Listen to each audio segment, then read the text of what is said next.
So I'd like to call the meeting to order.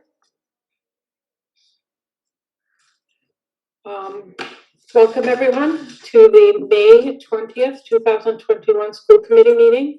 In keeping with the ongoing emergency order from the Governor Charlie Baker to limit gatherings and maximize social distancing, and under legislation passed to address remote board meetings during the emergency declaration, this meeting will be conducted remotely over Zoom and broadcast live on Facebook.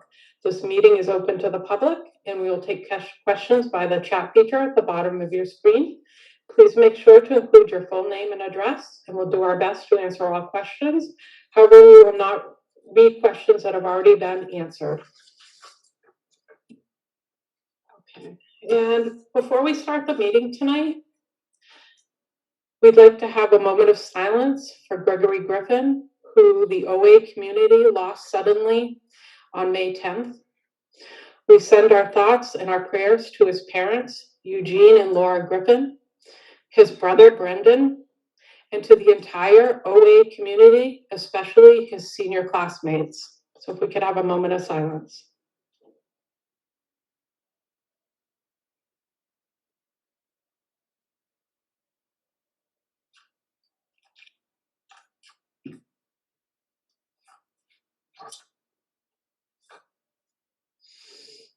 Thank you. Michelle? Yes. If I could have a moment of privilege here. I got a phone call from a parent to express his appreciation and admiration of Mr. Paul. Mr. Paul brought the senior class together after this untimely death, and parents and the class, and just performed magnificently for the kids and the community at OA. So I told the parent that I would relay this message at the school committee meeting Thursday. So thank you, Mr. Paul, for all you do, and to the students and parents that have had to unfortunately deal with this. Thank you. Thank you for sharing that. Okay, so the first item is for executive session. So I'm making a motion to enter into executive session. We will return to open session for the purpose of discussion of confidential scholarship information. And in my opinion, having this discussion in public would reveal confidential student information. Do I have a second? Second. Okay, roll call vote. Carol? Yes. Durance, yes. Luca, yes. Wiseman, yes. Star, yes.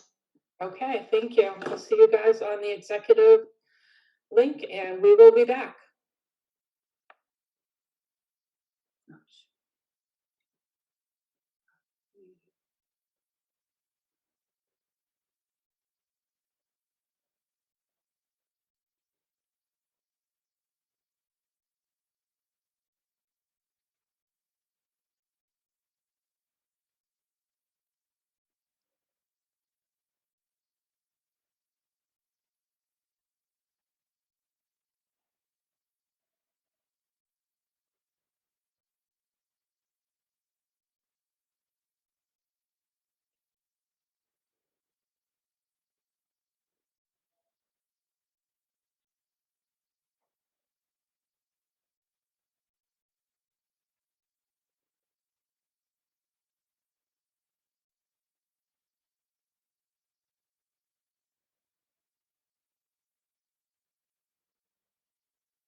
We're just waiting on Jen. There she is. Is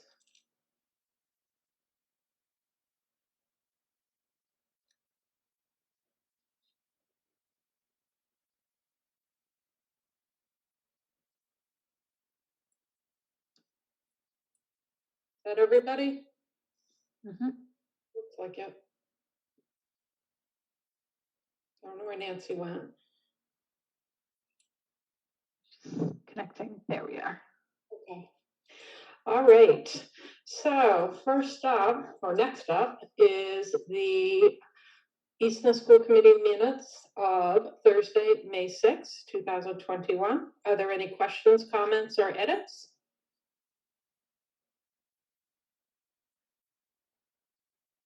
Caroline, yep, I'm waiting for you. But you're on mute. Page 3. Of course, I think all of us noticed what we have said, so this is the bottom school committee notes. Yeah.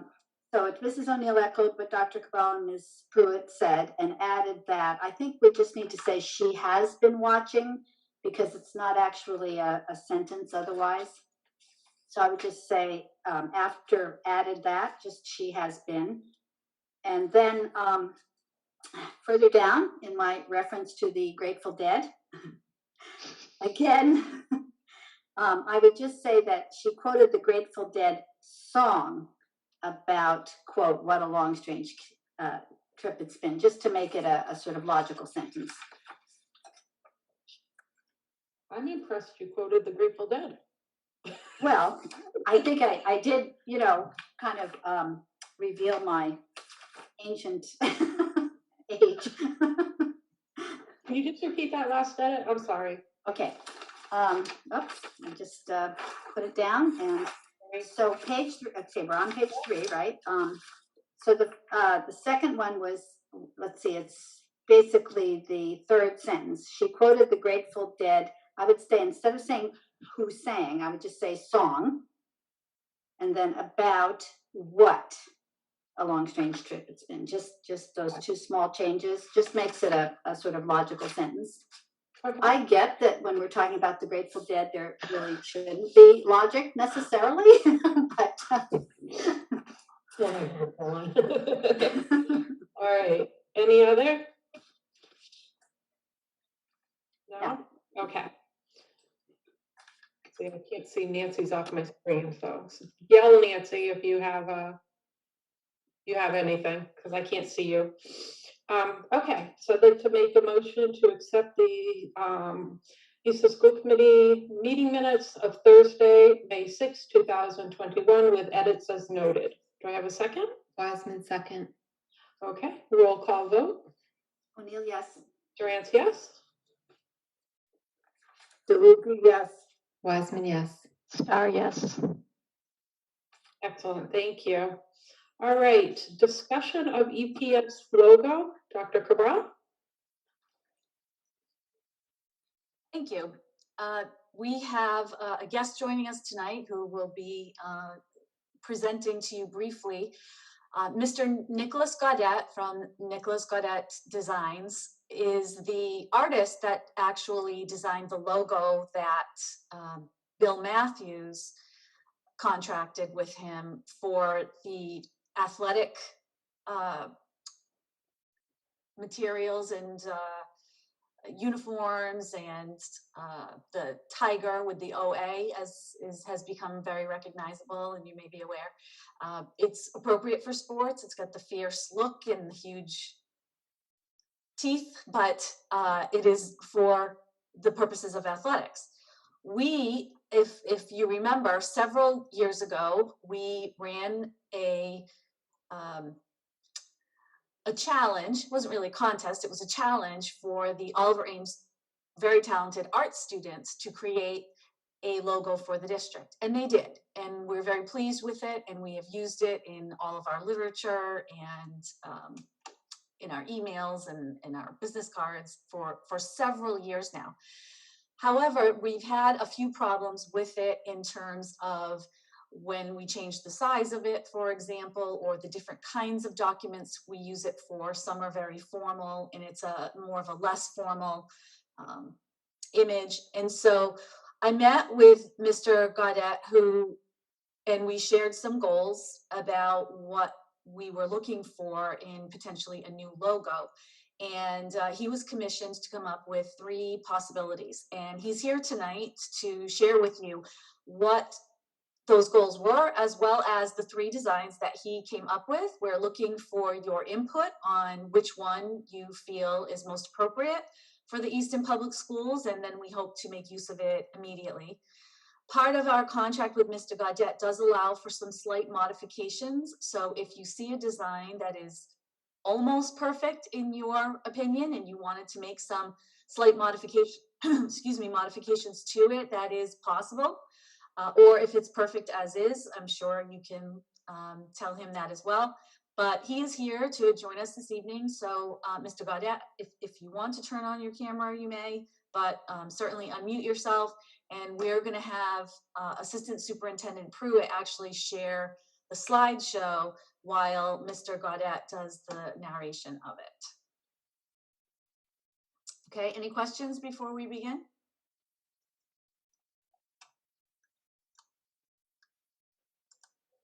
Thank you so much for the introduction.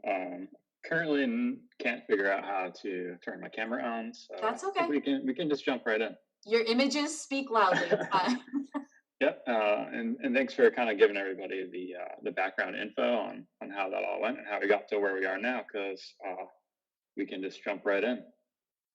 So if you could go to the next slide, please, and I'll kind of go over the goals and thought process that we came up together.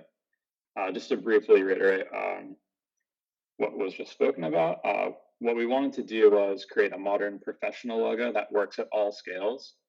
So that's something that's practical just from a technological standpoint. Does it print and look well on a small business card all the way up to a large printed sweatshirt or a backpack or even a banner at an event or something like that? We need something that works at all of those scales and sizes. We also want to not only honor the original logo, which I was extremely inspired by, as you will see by the options that I came up with, but I really like the idea of playing off the history of the town and some of the historical figures that inspired the students to create the artwork that is on this page. There are 3 options. I was kind of given the go-ahead to go nuts as far as the style goes, so I tried not to go too crazy.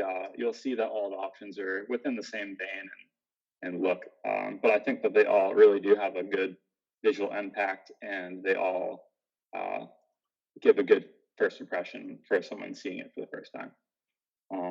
And I think I did, and you guys can tell me after you see them, I maintained a visual style that both meets the business needs of the school and as well as student facing. I noticed that this has been put on like backpacks and things like that, or been used to advertise maybe school events and stuff that the students would be seeing. So yeah, that's what I tried to do. If you can just go to the next slide, please. Thank you. All right, so this is option 1. I think went more of a kind of a corporate route with this one. I kept it really simple, geometric shapes. And I tried to keep the color palette that I had started developing with the Oliver Ames Tiger logo. By no means does this have to be any specific color. It works in black and white, and it can work with a multiple range or palette of colors. I'm just going to go through all 3 options, and then we can kind of go back and forth through them as you guys want and need to discuss. So if you could go to the next slide, please. Thank you. All right, so this one, I took more of an organic approach. I actually hand illustrated the original sketch for this and then turned it into a vector. So this is, producible and scalable to all sizes, but still has that hand-drawn look to it. I definitely took inspiration from the arch and the shovel. kind of noting back to the Oliver Ames, and then the H.H. Richardson, I believe, was the architect that did specialize in a lot of arches and brick and stone buildings throughout Easton. And I added the little tagline in there, "We dig EPS." Again, this is a color palette I chose. It's open to being adjusted depending on what you guys see fit. Next slide, please. This is the third and final option. I tried to do this option as almost a direct recreation of the student-made logo, but maybe with a little bit more professional polish to it. And also, obviously, it's, again, reproducible at all sizes, and I will be providing multiple file types that would be appropriate for both digital and print. And that is it. Here are the three logos in black and white, just to show the different sizing, and so you can see them all next to each other. Are there any questions for Mr. Gaudet or feedback?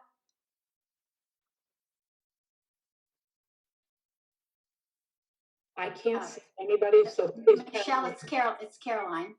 Yep. I'll just provide a little initial feedback. They're all interesting, striking. My concern about number one is that it's not really. I mean, I'm not quite sure I see the connection with it being the school. Plus, you can barely see. I mean, if the logo happens to be small on something, you really are only seeing Easton. I mean, it's so much larger than public schools that I think it's a little bit too dominant. The one on our screen now that's to the far right, it was the second one you talked about. I have to tell you that what is supposed to be an arch looks an awful lot like a church window to me. And I'm not sure that we would necessarily want there to be something that might evoke thoughts of a particular religious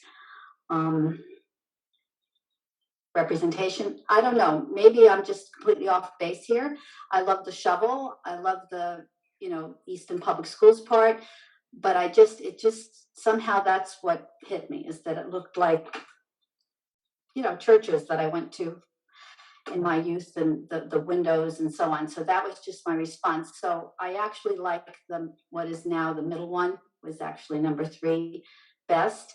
I think that the way you showed it with the kind of light gray, it wasn't quite colorful enough or quite dominant enough, but seeing it in black and white, it looks great to me. But that's just my initial feedback, and I will be perfectly honest, I always dreamed of being artistic, but I don't think I actually have an artistic bone in my body. So I would certainly defer to other, probably far superior opinions, but that's just my initial take on the 3. Anyone else? Just jump in. I can't see you. It's Jackie. Yeah. I also do not have an artistic bone in my body, but I like the middle one the best, the one with the arch and the tree in the Eastern Public Schools. I agree with Jackie. Anyone else?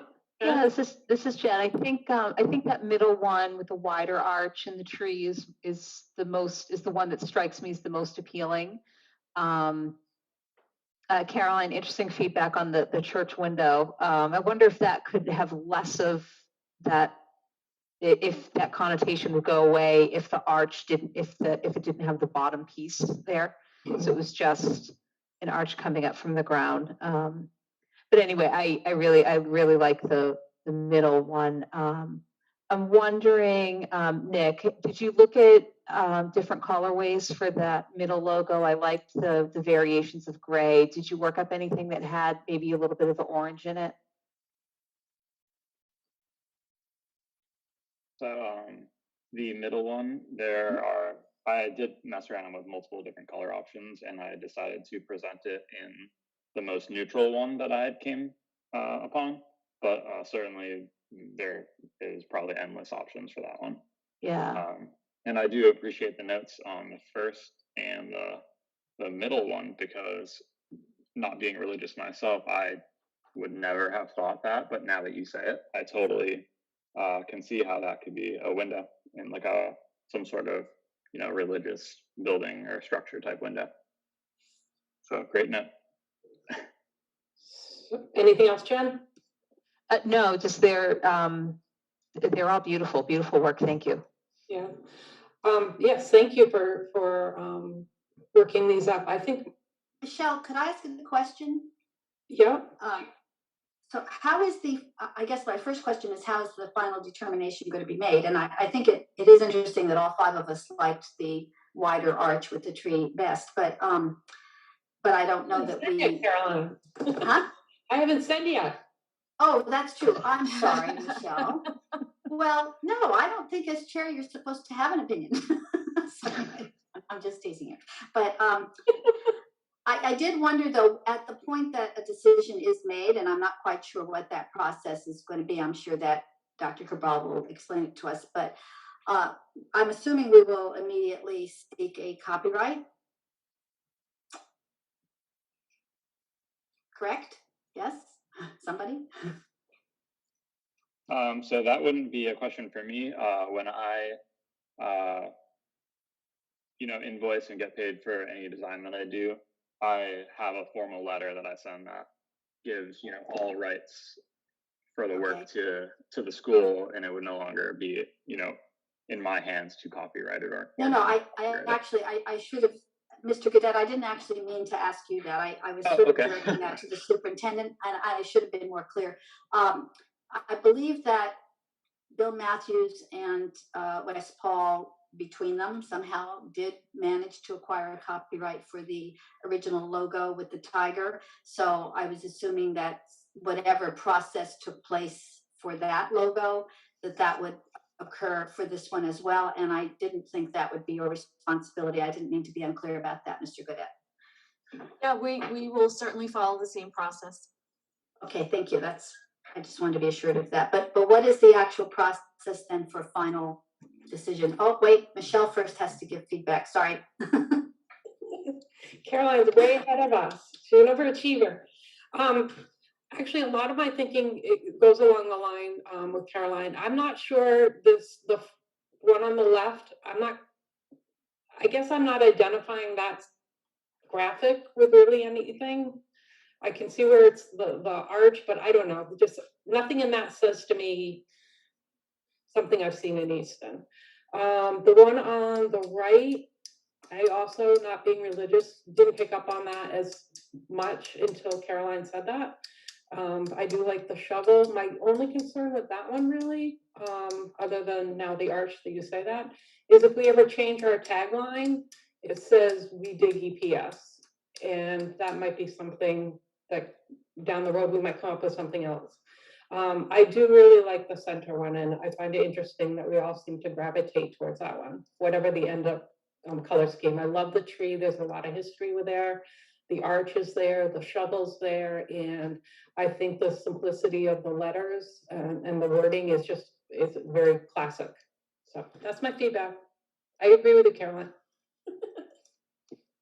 But I do, I believe that, yes, you're correct that the sports logo was copyrighted, because that was a question that I had researched recently for a different issue. In terms of, yes, and so that is extremely important. So I'm glad you brought that up, Caroline, because what we want this to be is the brand of the district. And so that when people see this logo, they know that this is information or a product published or distributed by the district. And so we would want to make sure that other groups did not make use of this, so that people did not get the impression that something was approved or shared by the Easton Public Schools because it has it on it. So we will follow up with that for sure. As in terms of a process, there really isn't a technical process for this. As you remember, when we did the first logo that Nick did for us, Bill Matthews basically chose 2 options and brought them to school committee, kind of got your feedback, and then made the final decision. When we received the renditions from the '08 artists. We brought that to you and asked for your opinion and chose the final design. And basically that's what we're doing now. If you choose to do something different with it, you want to do some kind of a vote, or you want to bring it to a particular group, that's entirely up to you. Or tonight we can choose the logo, or you could, we could take a look at it with some different color themes. If that's something that interests you before making a final decision, it's really your call, because this is something that is going to represent the district going forward. And, you know, we just have to make sure that it is in a medium that can be changed in size and scale very easily, can be used for a myriad of purposes, including, you know, everything from a fun product or sweatshirt, as Mr. Gaudet said, to a legal document that's going to be presented in a court of law. So we did want to have something that had those purposes. We won't actually completely retire the other design. We still have that option for maybe some less formal applications where it transposes well onto a particular medium. But this is one that we can use really for all of our applications that will be the brand of the district going forward. So it's really up for your choice. It seems like you are unanimous in terms of the three that you like, and you can just advise us on how you'd like to go forward. So we don't need to vote per se. No. No, you can just. But I do have another question. Would the color, what we choose, do we have to choose what is going to be the final color, whether it be black and white or gray, or, you know, with some orange? I thought that was actually a nice idea. Or would it be sort of flexible? I mean, would the design itself be what we would be accepting and maybe copywriting? And then we would be able to have some flexibility in terms of colors for different uses. Well, is that a possibility? I certainly can be corrected if I'm wrong about this, but I think we can certainly get a black and white version and maybe one with a different color to it.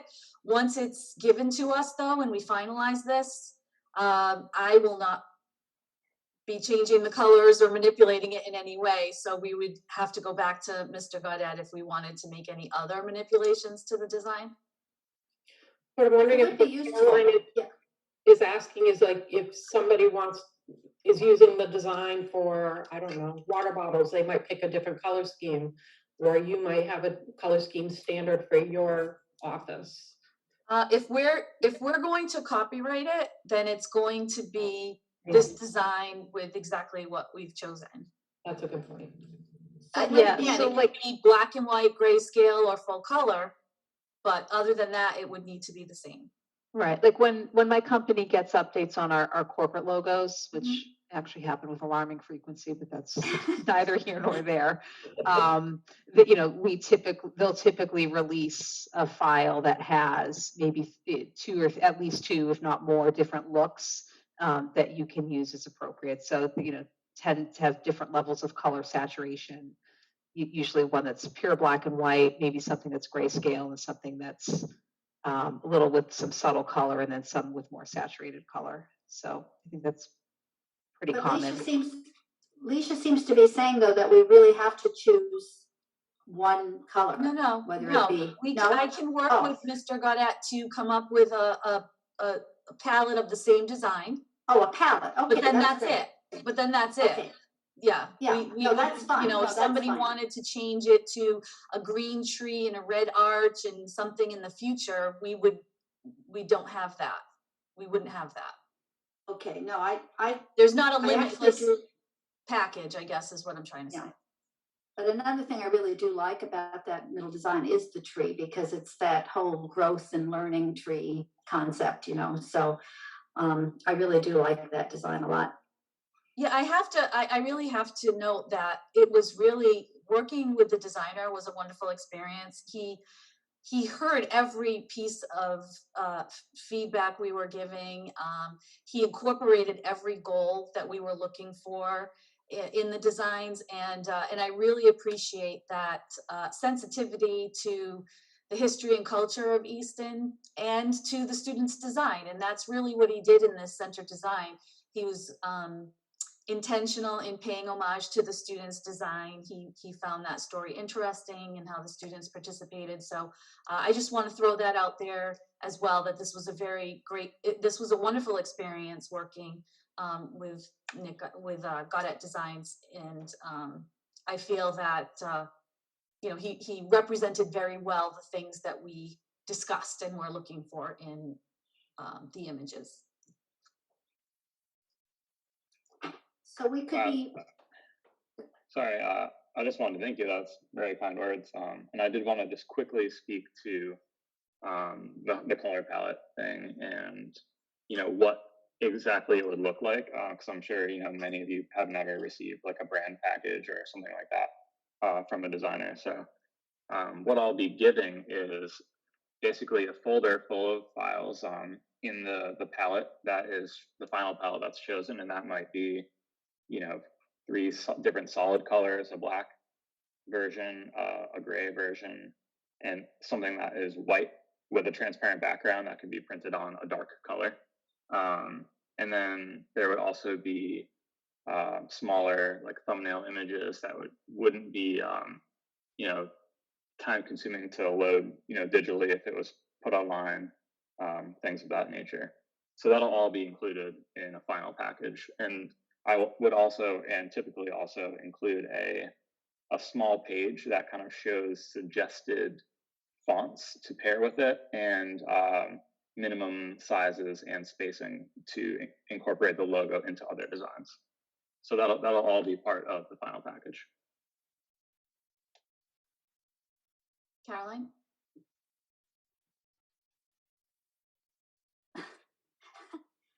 my mute button wouldn't go off. That's great because you did anticipate several questions I was going to ask and you answered them perfectly. So thank you very much, Mr. Gaudette. You're welcome. Okay, any other comments, questions? So are we telling Dr. Cabral we all like the center one? Thumbs up? You got a 5 thumbs up. Awesome. Are you all set, Dr. Cabral, with that one? Do you need anything else from us? Me? Yeah. Oh, no, I'm all set. Thank you very much for your input. We can just go ahead with it if that's fine with you. And Great. I look forward to getting it on our materials as soon as possible. Great, Thank you thank for you. joining us, Mr. Gaudette. I appreciate your input. Yeah, it was a pleasure to be on here. It was nice meeting all of you. I'm happy to present. You too, thank you. Have a good night. All right, hi guys. All right, next up, vote to approve Weston and Sampson's wastewater treatment plant operations and maintenance contract. Dr. Cabral. Thank you. Director of Operations, David Twombly is here, so Lynn will be moving him over. This is, Weston and Sampson is the company that provides the ongoing maintenance for the wastewater treatment plant that is on the Oliver Ames property. And so I will let Mr. Twombly explain the extension to this contract. All right. Wow, it's interesting being on the other side of the meeting. With like nerve wracking. I'm like, oh, am I gonna get the camera? Is the mic gonna work? I'm like, holy cow. But anyways, yeah. So as Alicia was mentioning, this is a contract extension for Weston and Sampson. Last year was the first year of a 3-year contract with Weston and Sampson. Next year, the total cost of the operations and maintenance of the plant, which includes $25,000 for any kind of routine repairs and stuff, will be $102,598 approximately. So, so basically, we've been working with Weston Sampson. I think they've been our vendor for 7 or 8 years. Again, this is the 2nd year of this new contract. We'll be coming back in next year to renew it for the 3rd and final year. And we also, this is one of those contracts where we work with the town As you know, we work very closely with the DPW, and the town also has Weston and Sampson as their wastewater treatment plant operator. So by having both plants with one vendor, we save money. It makes it more cost efficient. So with that, if you have any questions, I'll entertain any questions, or if somebody wants to make a motion. Any questions or comments? Caroline? No? Okay. No? All right. Then I would like to make a motion to approve the Weston and Sampson wastewater treatment plant operations and maintenance contract. Do I have a second? Star, second. Roll call vote. O'Neill, yes. Durant, yes.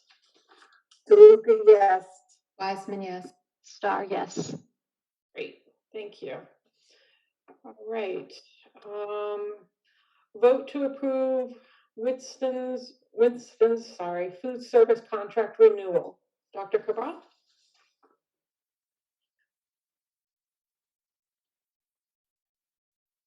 You're on mute. Sorry. Whitson's Food Service has been our provider for several years. We've had great success with them. They have been extraordinary during this period of COVID, providing breakfast and lunch for our students, both in person and when they were remote, and also hybrid. This contract allows for 2 one-year extensions, and this is a 1-year extension to that contract. They have agreed for this 1-year extension not to increase the amount of the contract. So we definitely recommend your approval of this. We, again, have been very satisfied with their service, but also there is no increase, as I said, to the contract going forward for the next year. Thank you. Any questions, comments, concerns?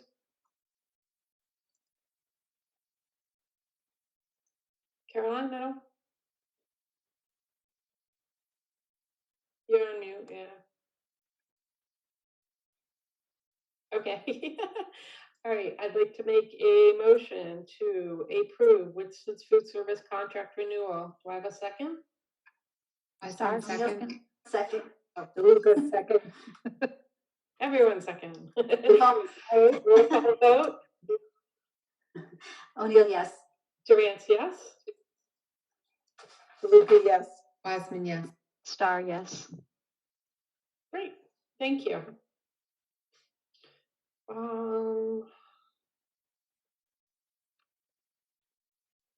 So next up is the school council presentations with a vote to accept the Easton Middle School.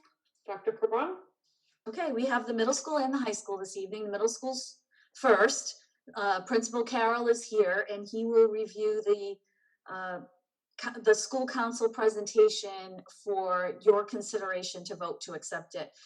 You know, we do this every year. Unfortunately, last year with the abrupt and unanticipated closure of school, we were unable to do this, but we are picking up there, and Mr. Carroll has the presentation this evening that corresponds with the packet, with the, the booklet that you received in your packet.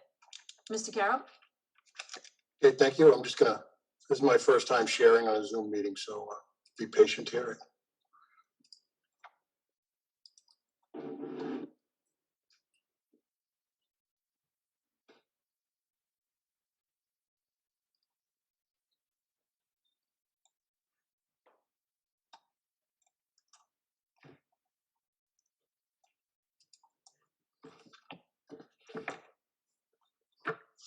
Good job. Everybody see that okay? Okay. Well, first, I want to say, give a shout out or a thank you, obviously to the school committee, to Chrissy Pruitt and to Alicia Cabral for their overall leadership during what certainly I think has been an interesting, if not extremely difficult and challenging last year, not just for myself, but I think for the entire school community, whether it's the parents, the students, the teachers. I think it has certainly been a challenge, and I appreciate all the leadership and the sounding board and adaptability and flexibility that we've seen over the past year. So thank you.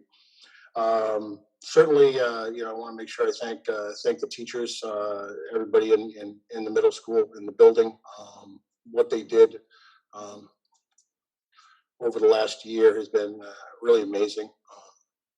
You know, changing plans, learning new things, adjusting for the students, and it's really been an amazing thing to see. And so I want to give a shout out to the teachers and just to let them know that I truly appreciate all their hard work, their dedication, and what they did for the students of Easton over the past year.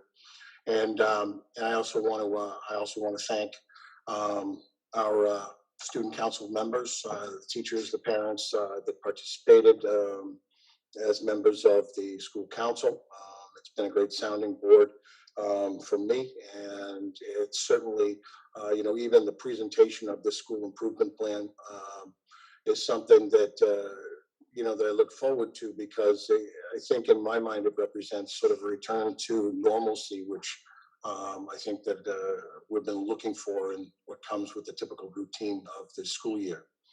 That being said, as I jump into the goals, and I'll just sort of explain, a couple things. Over the last year, obviously it has been difficult for us to move forward in a way that we typically would with normal school improvement plans, as a lot of things were.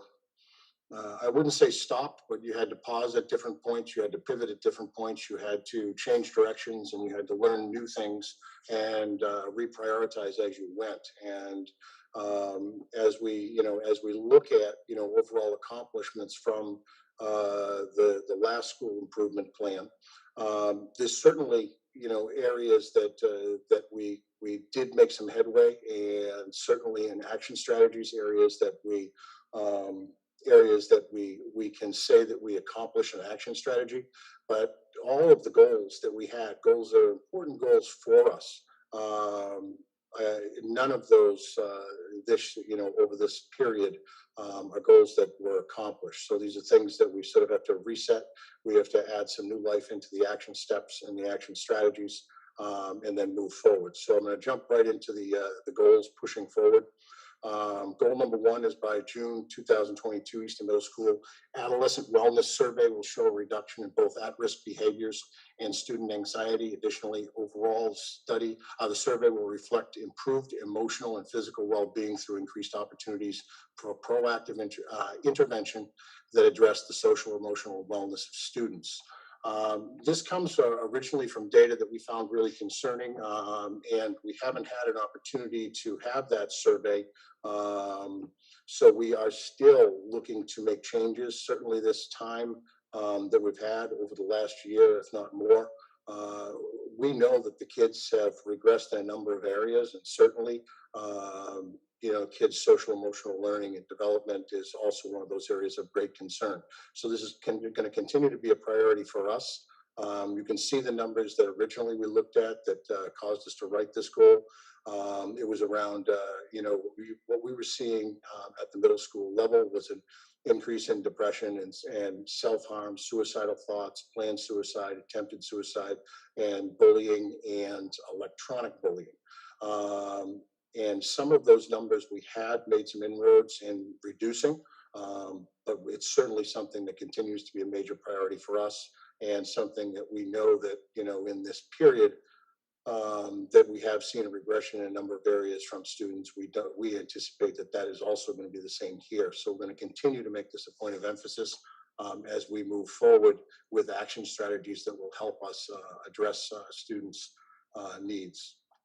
The action steps that we're following, that we're looking at, we had implemented a couple of years ago the One School, One Book reading program, and that was something that we continued to grow.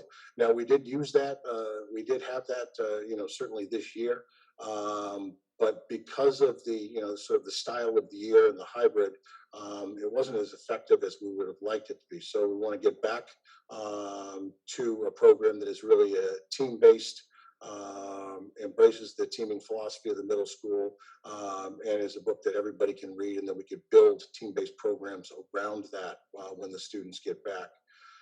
Also, one of the action strategies is to incorporate into our educational program materials from the Harbor. It's an online video that is produced by a speaker that I had the privilege of seeing a couple of years back, named Mike Smith. He does a great job through short videos, using people that the kids really know and connect with, to produce information that's really helpful for the kids and falls into that realm of social emotional learning. It's something that we're looking to increase in our usage, particularly in the focus period where we have kids, and we try to sort of build that focus period, that check-in period around really what the students need. And that's something that we think is going to be really helpful. And we started to create a database, and we've started to use those videos. We've used them in some health classes, and we've used them in focus periods, but now we're looking to sort of increase that opportunity, because every year they produce another sort of line of videos, and they stay current in what are the things the kids are dealing with that they're seeing in middle schools and high schools across the country. So we'll continue to develop our library of those videos and give teachers access to that so that we can use them in the focus periods to impact students.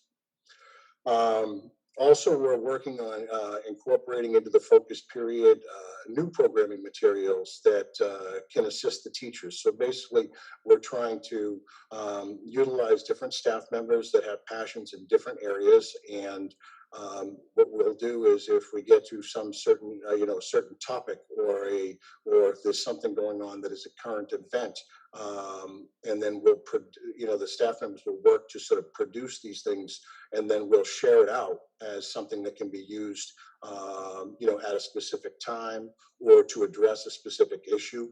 And like, for instance, when we got to February and it was Black History Month, one of the teachers had worked to create basically focus period lessons that could be used every single day of Black History Month if possible. So it's something that we're going to continue to sort of push out to try to utilize the focus period better, so that all the kids, feel comfortable, feel safe. And we but we continue to work towards the most welcoming environment that we can have for our students. And then the last action strategy, is we're always continuing to explore the use of the focus period as best we can. It's been an area that we have addressed as a major priority, and I think an area that we have begun to sort of tap into some of that potential this year, particularly with the difficult year that we had. It is something that we've begun to explore, but I think we have a ways to go, and I think it's something that really can be beneficial for the students, built into that new schedule. As you know, that we've moved off that school goal last time around. So that's where we are on the action steps for that goal number 1. School goal number 2 is really around UBD.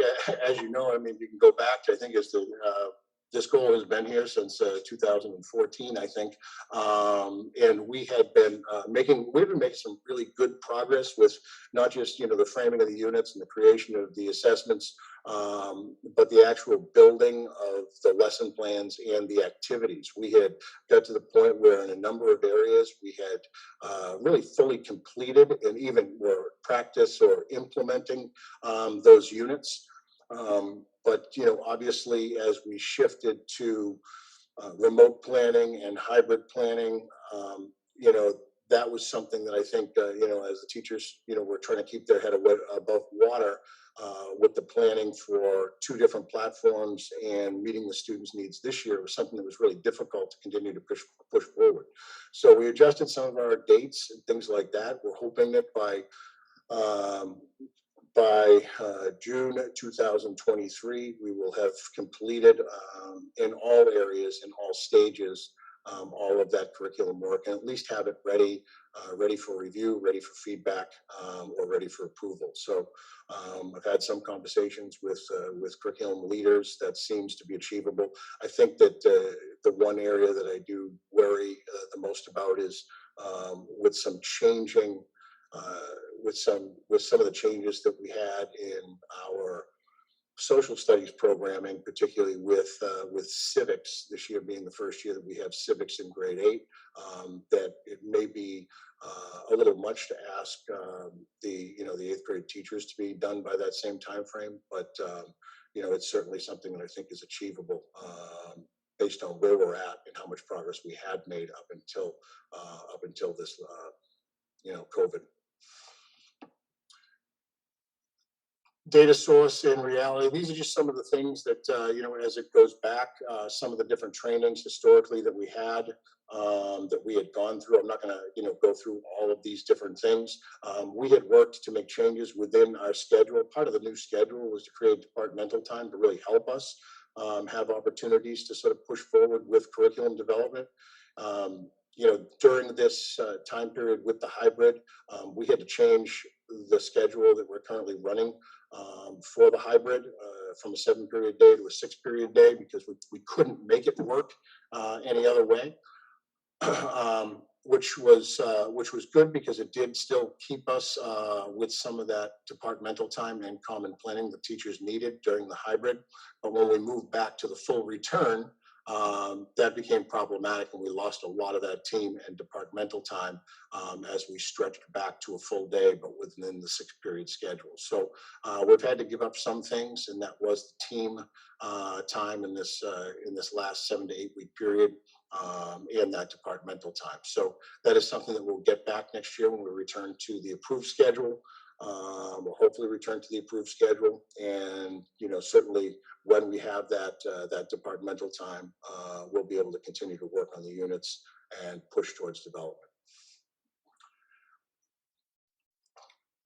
As you can see, the action strategies, some of these I just touched on. Obviously we want to complete. We're looking to complete all 3 stages, not by the end of this next school year, by the end of the following school year, we hope to be complete.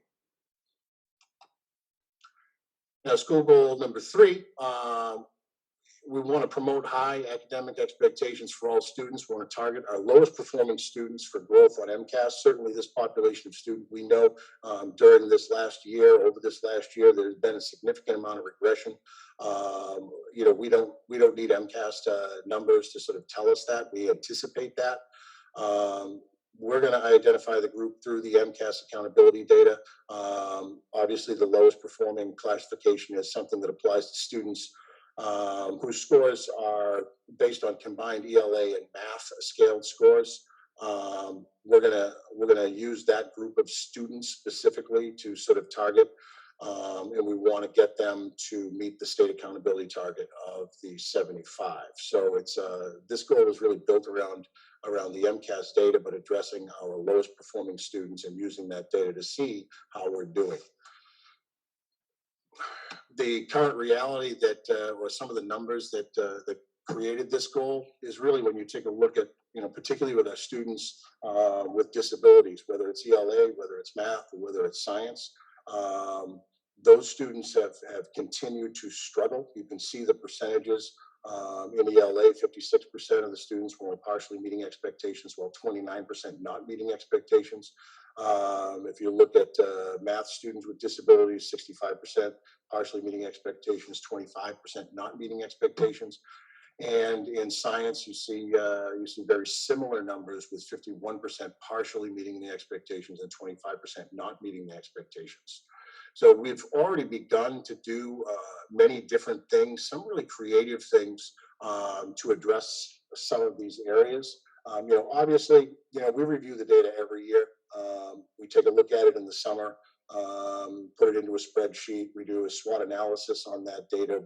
And typically in a normal school year, we would then present in the fall to school committee to sort of review that data. Those steps, I assume, are going to stay the same, those same action steps.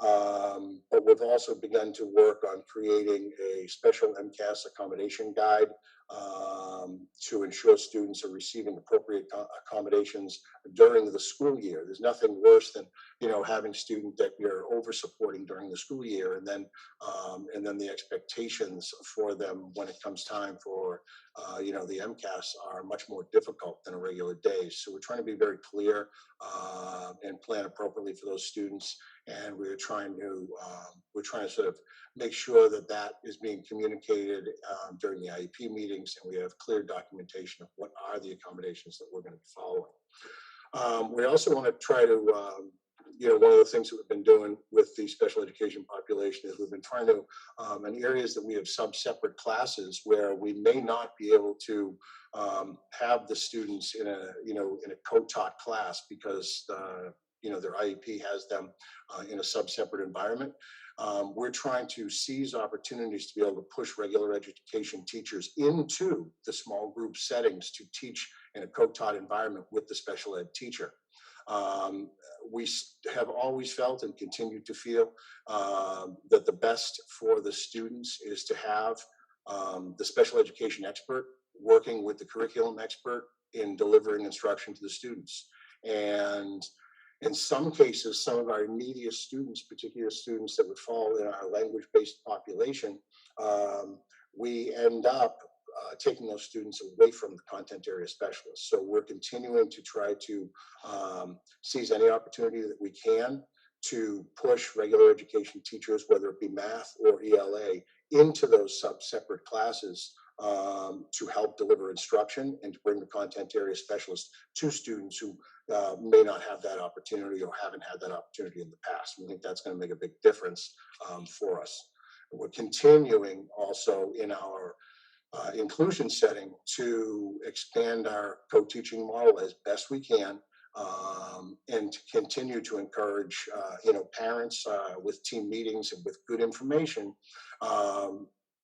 try to sort of share out and make sure that parents understand that really the best level of service for the student is a student that is going to have the special education expert and the content area expert in that one room. And so we've tried to really stress the priority of students being in those co-taught classes in the inclusion environment. We think it's the best service for the students. So we'll continue to sort of do that and try to communicate that appropriately to parents and to the team when those meetings do come up. So those are all areas that we're working on.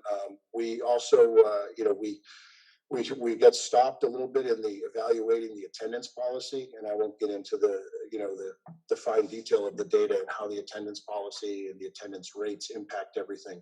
But what I will say is some of the few changes that we made last year before we left in March were making a significant difference in the attendance data and how that gets reported. And so I do feel pretty strongly that that's something that there's some positive to moving forward.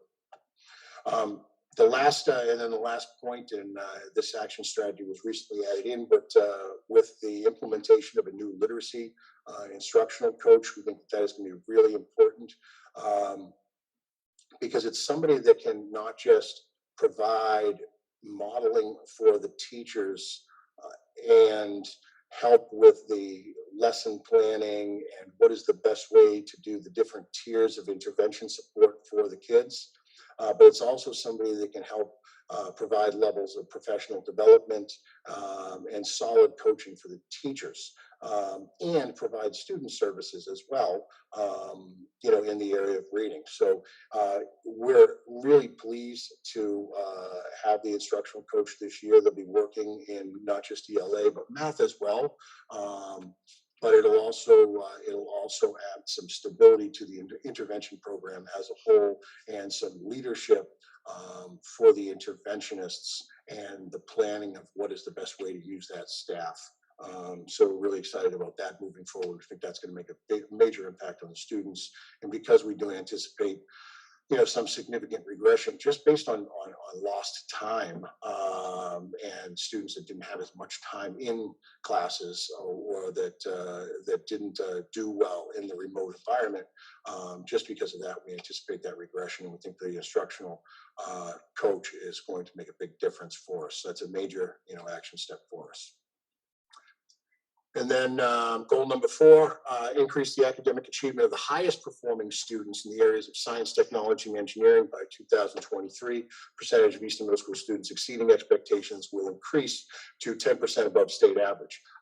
Anybody that, I think a number of you have heard me, talk, at the MCAS presentations, and I very rarely like to compare us to state averages, because I sort of look at it this way: if we're not 10% above the state average, then there's a bit of a problem. And I've said that enough times in enough meetings that because when you look at ELA scores, we're going to be significantly above the state average. But that same concept, when you take a look at it in science, it doesn't really pan out when you take a look at the numbers.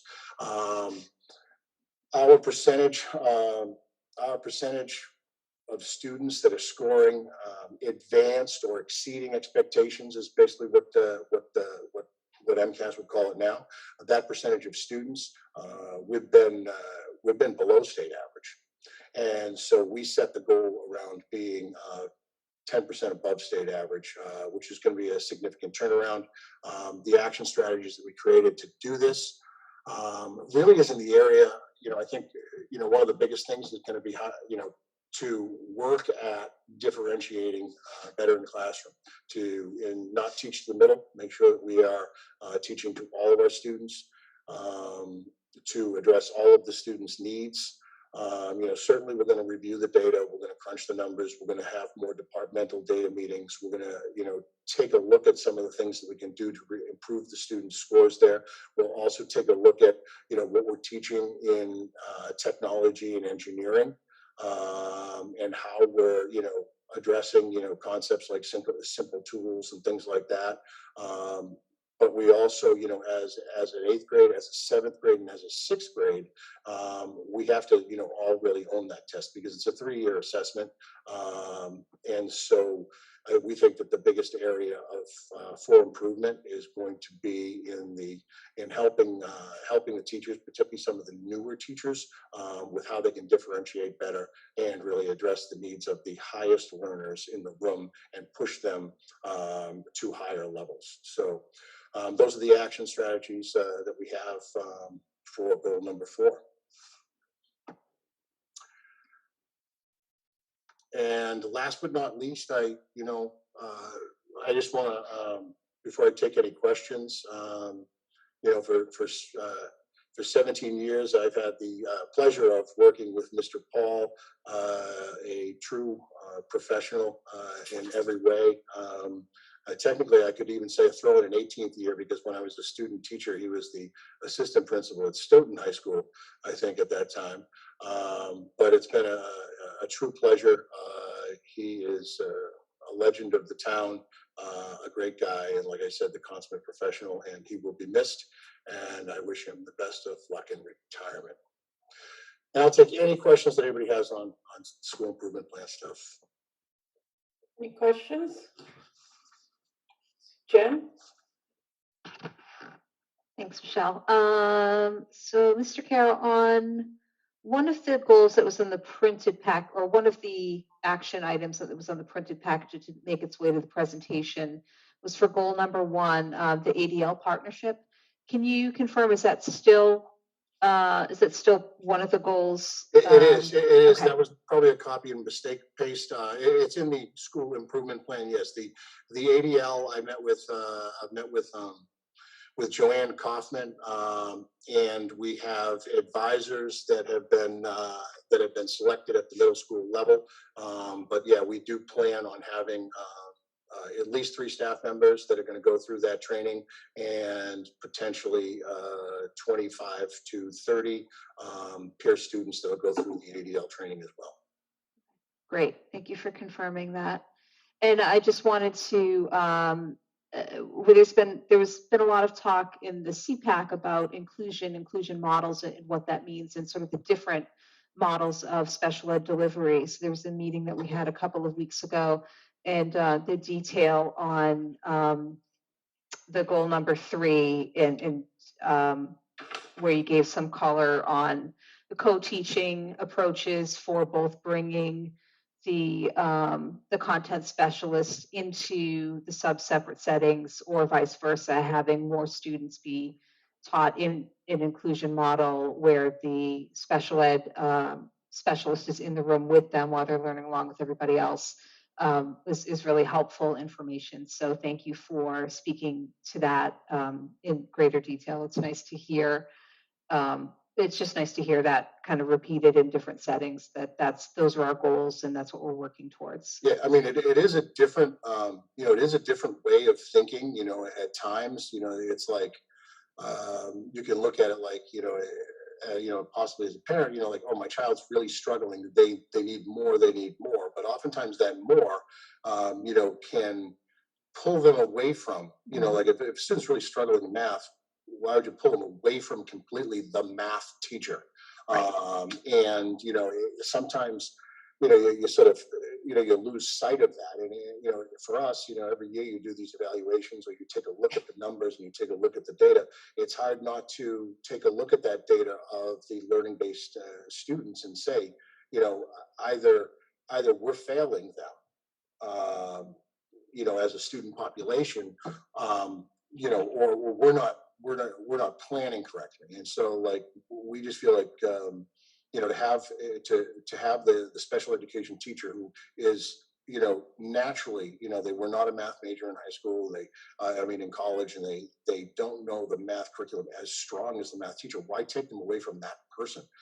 So we're trying to get them, in that co-taught environment as often as possible. And sometimes it's in the co-taught inclusion class.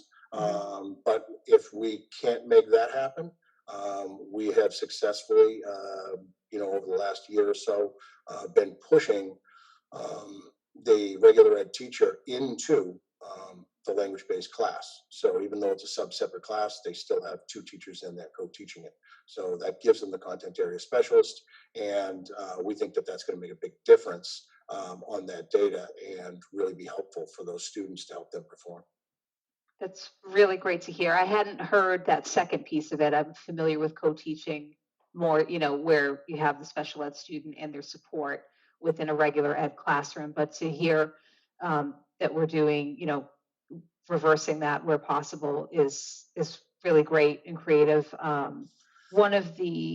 was on the principal search committee for Oliver Ames, and we heard a lot about co-teaching happening in other districts and different ideas about how to accomplish that. So it's always reassuring to hear that we are, we're moving along with best practices that are being explored and developed. So thanks for that.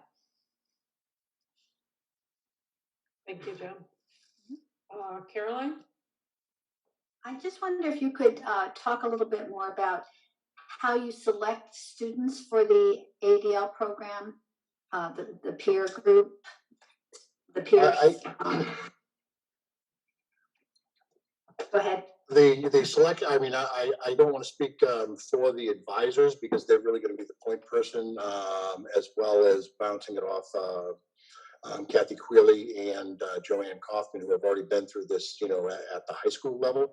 But my understanding is once we have the advisors in place, we're going to identify peer student leaders, sort of at each grade level that is supposed to represent, really the entire student body. So, we don't want just, one subset or one group or just the honor students or anything like that, but really a cross section of our entire school. But kids that, have the respect and have some either leadership ability, or we see students who can develop into those leaders. And so we're going to try to identify those students at every grade level, have a certain number of students that we offer up and put through this training. But the actual selection process, I'm going to work with the 3 advisors to sort of work that out, and then obviously we'll probably look for recommendations from the teachers, things like that. Okay, I feel the need to push back a little bit on this idea of kind of selecting students that have already demonstrated leadership ability. I think that sometimes those students that are kind of invisible are the ones that have the most potential to grow into a role like that. So, I mean, I of course wouldn't presume to second guess people that already have experience with this.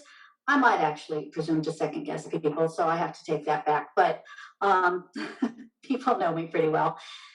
But I feel like sometimes this is a particular problem at the middle school level, sometimes high school as well, but not as much, that kids are just coming into their own.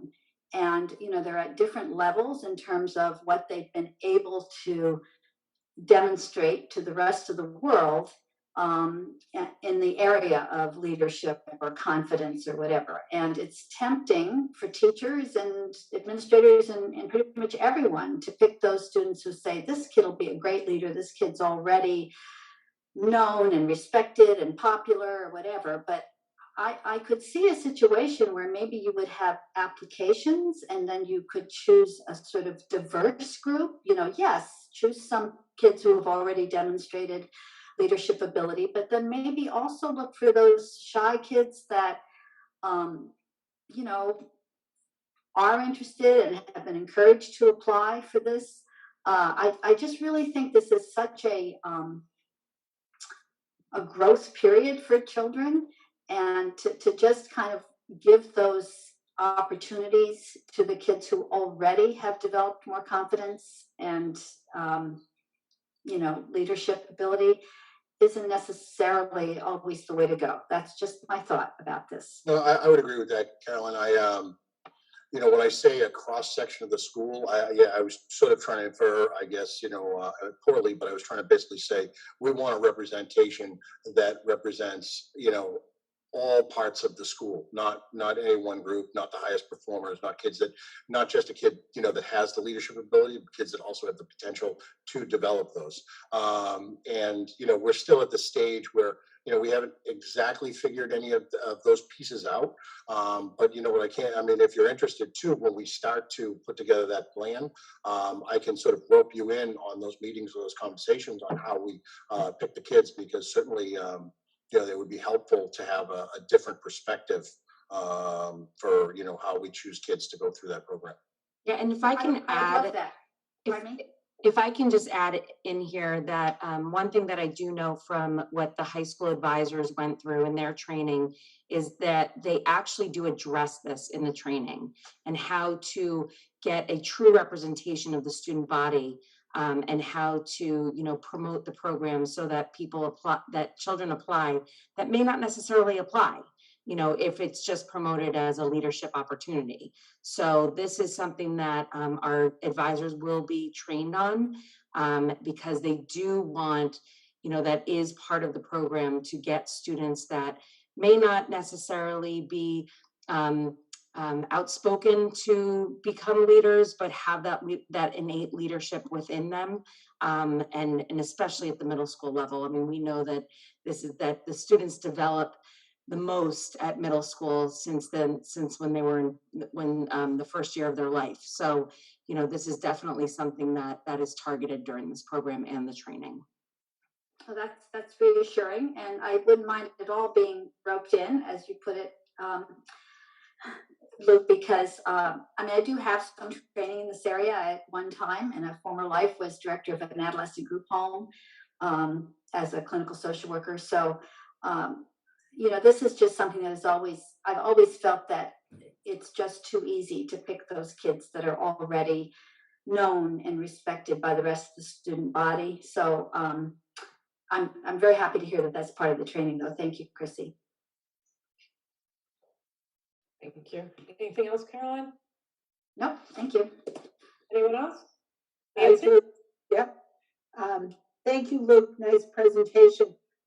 One thing, has a book been chosen for this summer, for the summer reading book? Not as of yet.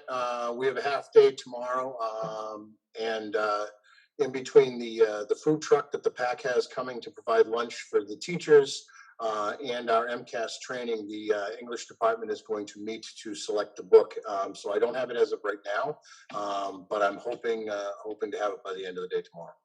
Great, thank you. And very excited about hopefully having STEM week next year, because we've missed a lot, and that's definitely one of the things. Another question, literacy instructional coach. Can you talk about that a little bit more, please? And how it's going to happen? Yeah, we had a posted position for the literacy coach. We have the same RTI model that had started in the lower grades, for intervention. The coaches were sort of one of the final pieces that we haven't had. It certainly would be something that, for us, it's somebody that can be a model teacher for some of the teachers that can really help them with their instructional practice and planning. It's somebody that, will be able to understand the data, plan the data meetings, review the data with the teachers. Certainly I'd be involved in some of that too, but sometimes I'm just stretched a little bit thin, so it's be certainly an additional layer of support with the planning piece. And it's also somebody that can teach, particularly reading groups, where we're seeing an increase of students that have reading needs, and it's very difficult for us to address those needs. So it's somebody that can pull tier 3 groups or have scheduled classes of kids that need reading support. And it's somebody that already really understands, tiers 1, 2, and 3 of the intervention model, and can appropriately help the teachers, in the planning and how to best use, say, a paraprofessional in the room, and to use different groups or rotate the kids through centers. So it is somebody that has that skill set, and it's also going to be supportive in math as well. So we're really excited about that. I don't know if I'm supposed to release the person's name. We already, we have in fact moved somebody into the position. That's okay. I don't need to know the name. I have one last question. You were talking about teachers going into the separate classes. I know Jen talked about that too. So what does it take? What will it take to get a teacher out of their schedule to have in their schedule separate class? It would take it would take probably a few regular ed teachers, to sort of solve that. If you had maybe a math teacher, they would probably be able to do, across all of the grade levels to provide that. But I think it would probably at least be, 2 teaching positions total, ELA and math, to be able to push into all the separate. We've been able to do it, but we do it on, if the teachers are interested in doing it and are willing to, take what typically would be 5 classes of students and have them in 4 classes, so that they can create the space to push in the language-based teams. We've sort of had those opportunities, and we've done it in different areas. Sometimes we can do it in math, sometimes we can do it in ELA, but it's never happened where we've had the flexibility to be able to do it in math and ELA. So we haven't seen anything, or how successful it would be if we were able to do it.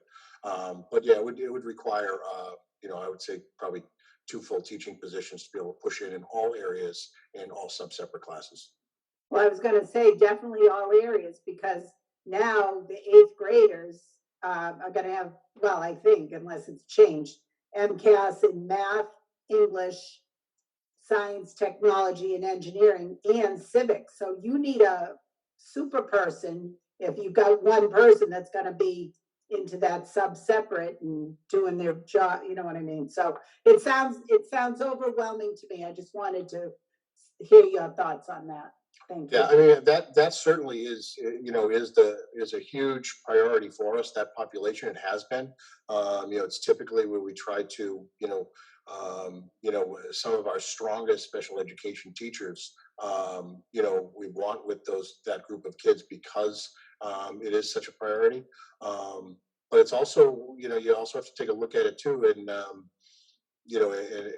is that something that potentially can burn out teachers and things like that? Because I also see more turnover in language-based, teaching and transfers and things like that. So, you're always sort of reevaluating and look at things like, oh yeah, maybe it's a great idea to have, your best person with the neediest group of kids. But then if you lose your best person on a transfer, was that the best choice? Maybe if you had rotated through, it might have been better. So we're still reevaluating and taking a look at that, but it's a huge priority for us, has been, and continues to be. Thank you, Luke. Any other questions, comments? Well, thank you very much. Thank you. Thank you, Mr. Carroll. Now we have Mr. Paul, who's going to present on behalf of the high school. I am trying very hard not to take opportunities to really discuss the fact that these things that are happening are each mark the last one that Mr. Paul is doing.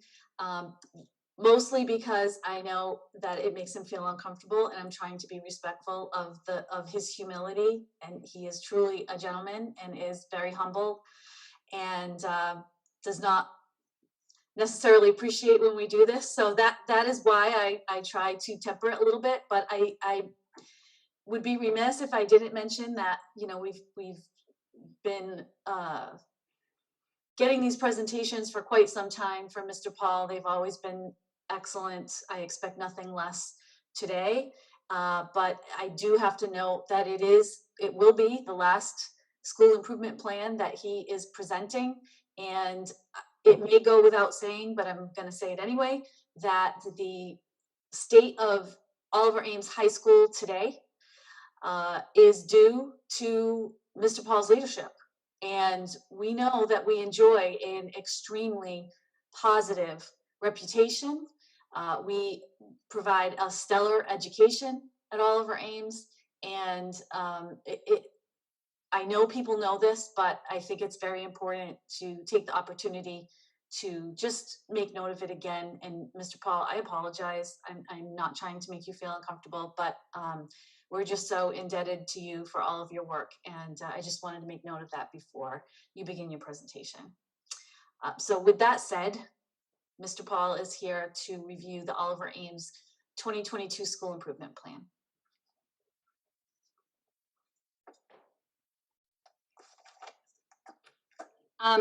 One thing, I'm sorry, before Mr. Paul goes, I'm just wondering if you want to vote to approve the middle school improvement plan before the Oliver Ames school improvement plan, or do you want to vote them after?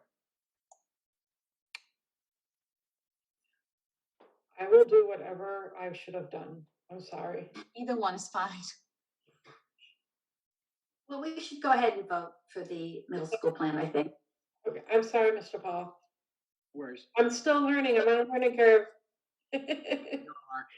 Okay, so if we back up, I'd like to make a motion to accept the Easton Middle School Improvement Plan as presented. Do I have a second? O'Neill, second. Roll call vote. O'Neill, yes.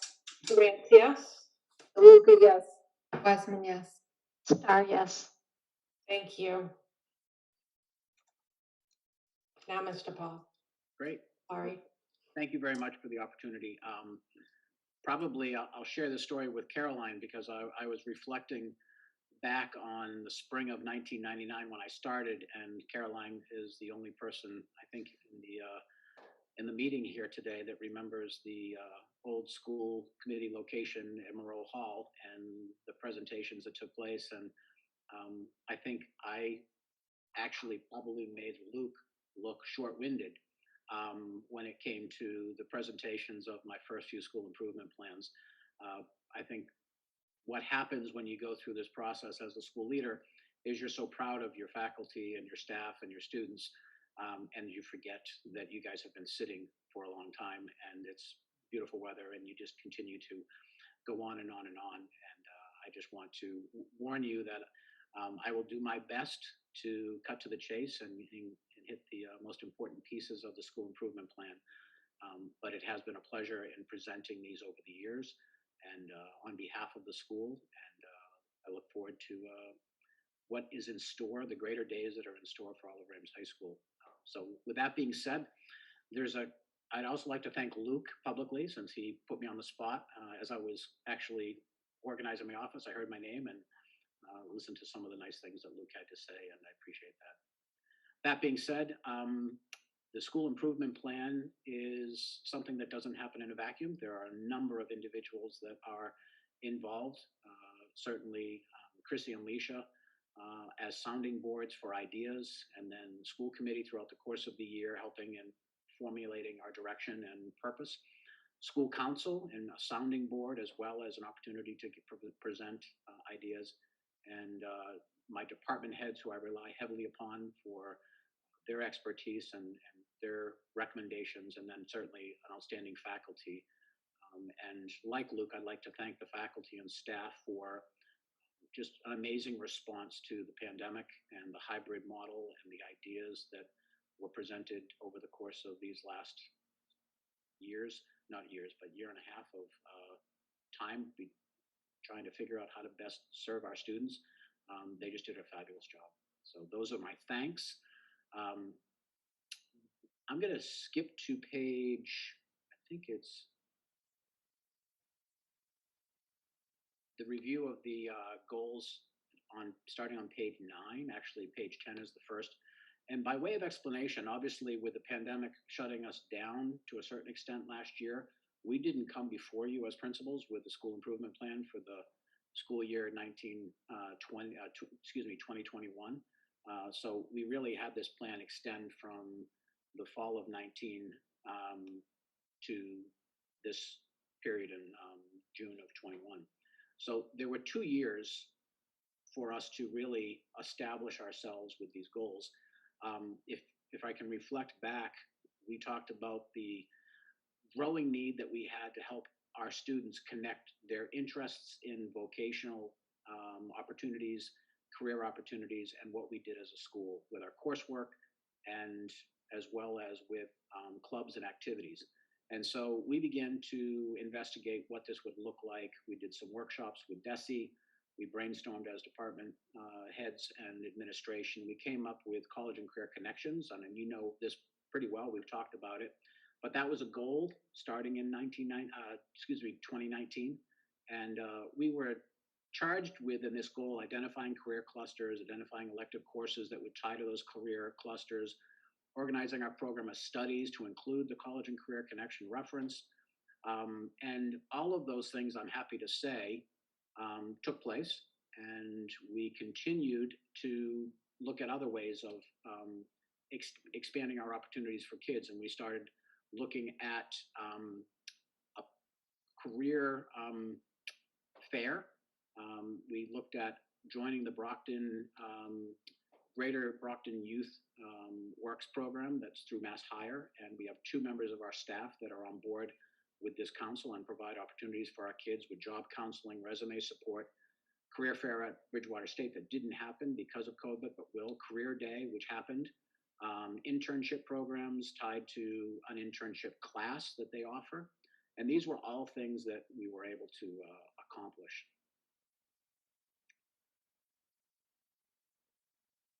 The other piece of this was the design of a child development class in the family consumer science, and offered in the spring of 2020, fall of 2021, with a long-term goal of creating a child care program in the district. That's still a long-term goal that will be, it's Sue Sweeney in the business, family consumer science, industrial arts department, along with Chrissy and Leisha, have this on our radar screen for future opportunities. But the course itself, which is tied to career development and for a lot of different careers, is up and running, and we've had good success with it. It has a great showing for interest for next year, so it will be running again next year.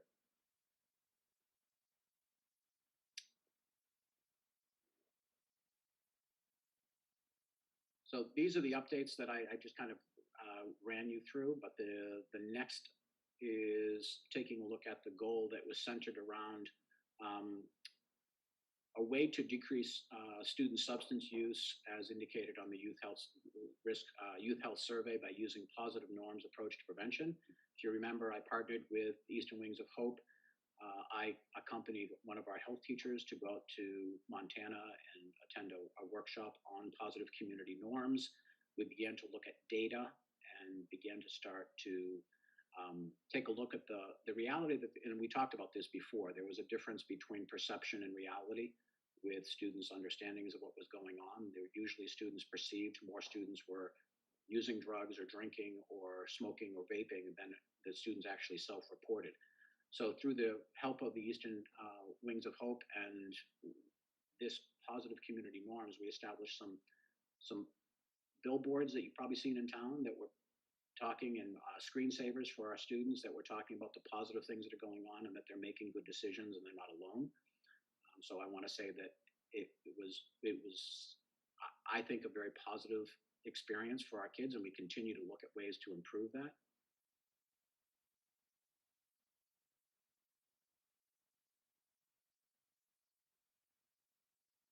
I apologize for the delay here.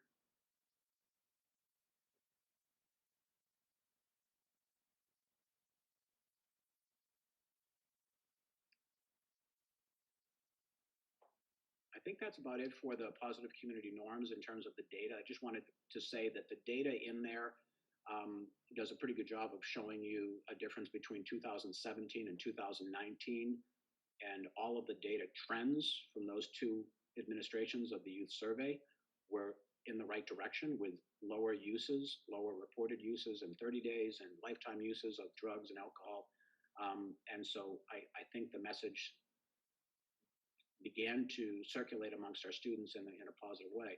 I also want to say that vaping, which had become its own pandemic prior to COVID, has actually seen, I think, a marked decrease, at least in schools. Our vape detectors very rarely sound in our school. We very rarely have students who are caught with something that would be considered a vaping product. So I think we're making good strides with our health curriculum and with our messaging to our students about the fact that people are making really good decisions, and they should continue to do so.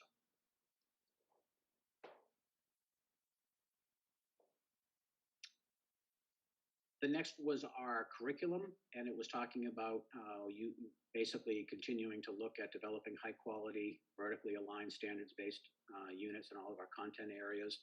And most of this is work that we do with UBD, but I will say that some of the work has been challenged by the COVID period of time that we found ourselves in, but there's continuing work going on. And since this was first administered, there are some new curriculum standards that are in place that will help our departments, but will cause some revisions to some of the work that these departments already did, and that will be brought up in more detail next year.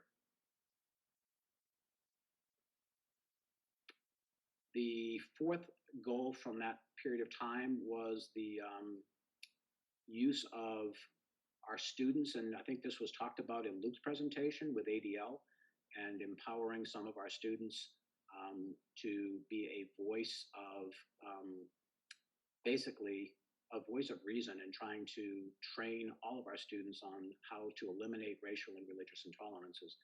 And I have to say, I'm going to kind of skip right to the evidence pages for this particular goal because it's been fairly substantial.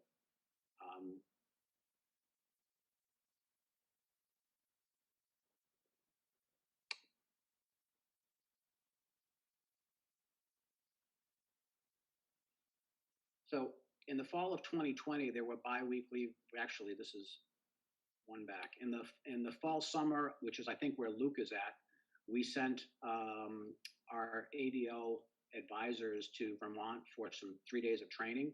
We had peer leaders that attended 3 days of training at OA in the fall. The faculty received training from the ADL, and Boston University came in and surveyed our students during advisory to see where we were at with our understandings of racial and religious intolerances. I do have to say that when we got those results back from that survey, our school was in pretty good shape to begin with.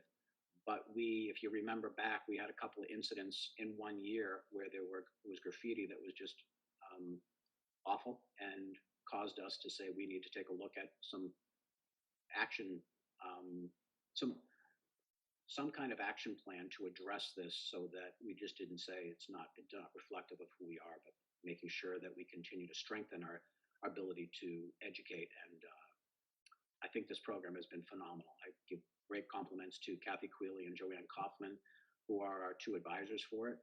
That first winter, spring, we had the peer leaders visit freshman classes after their training. Their peer leaders visit with social studies classes.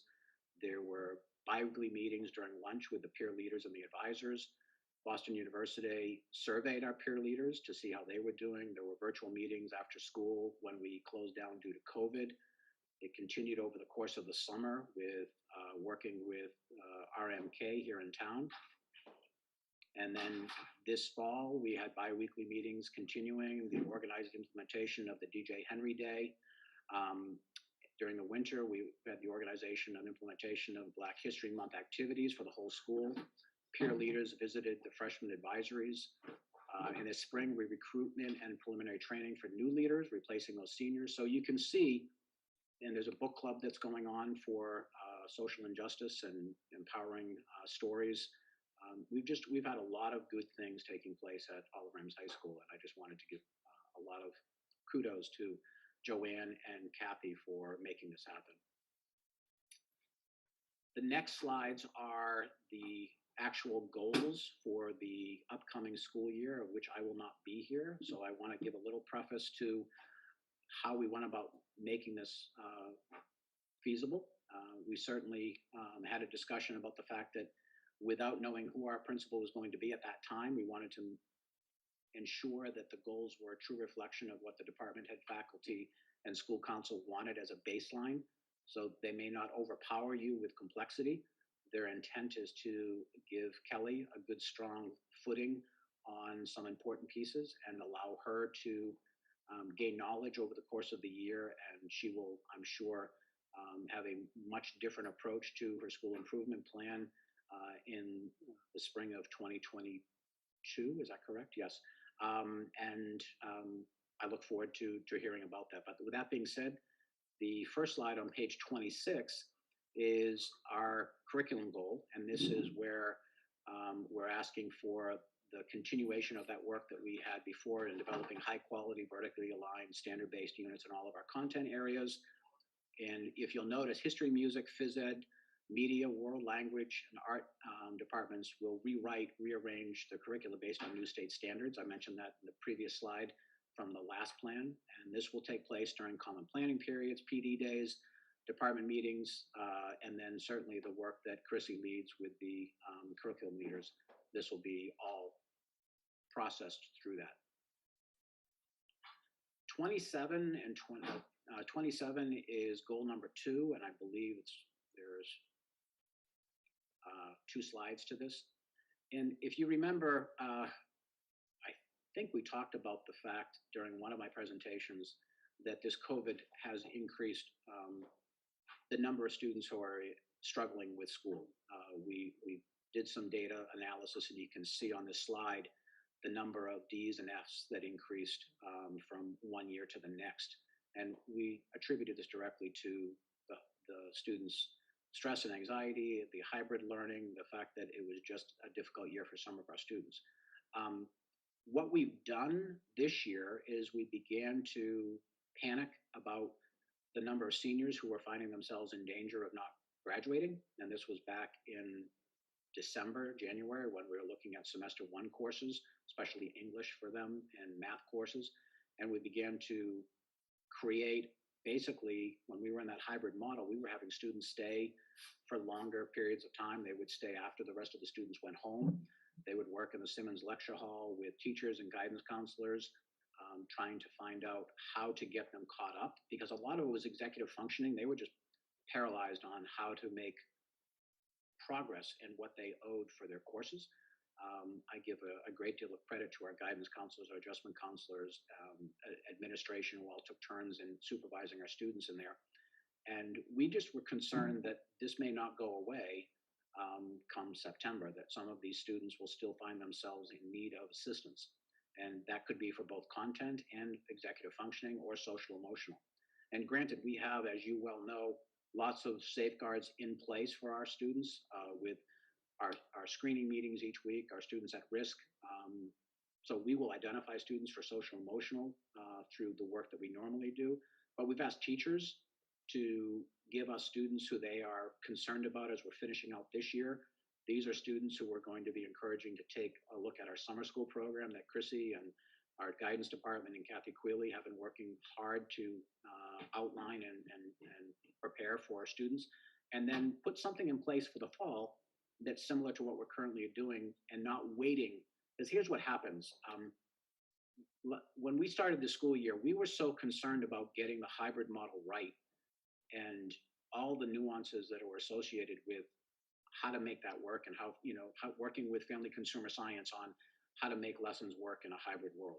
We were focused on so much of the detail that we started to forget that some of our students were not meeting with success. And by the time we started to realize this, fortunately, right around December, we caught it and were able to put this in place. But we want to make sure starting in September that we identify our current students who struggled, as well as perhaps some of the newer students, when we basically open up and go back to, hopefully, and I won't be here, but I'm hopeful it will be back to the way it was in the fall of 2019 for the fall of 2021. And with that, it's going to be like drinking out of a fire hydrant for some kids, because it's going to be a lot different with, if you think about some of the students who were on the hybrid model, they had multiple opportunities to pass things in. There was a great deal of grace and extensions.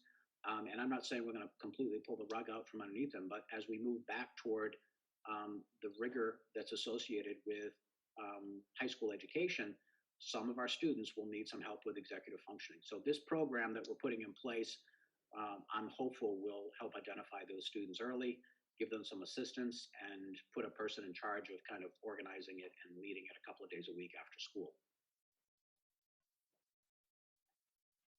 And the next one, the last one, is I kind of was thinking about how do we make sure that, and I started off selfishly worrying about the students that have missed out on so much of our tradition and so much of our opportunities to celebrate life, that was looking for campaign ideas and came up with We Are OA as kind of a way of educating our students about, don't forget, these are the things that we traditionally do here as a school that we haven't been able to do either in person or it's been looking very different virtually.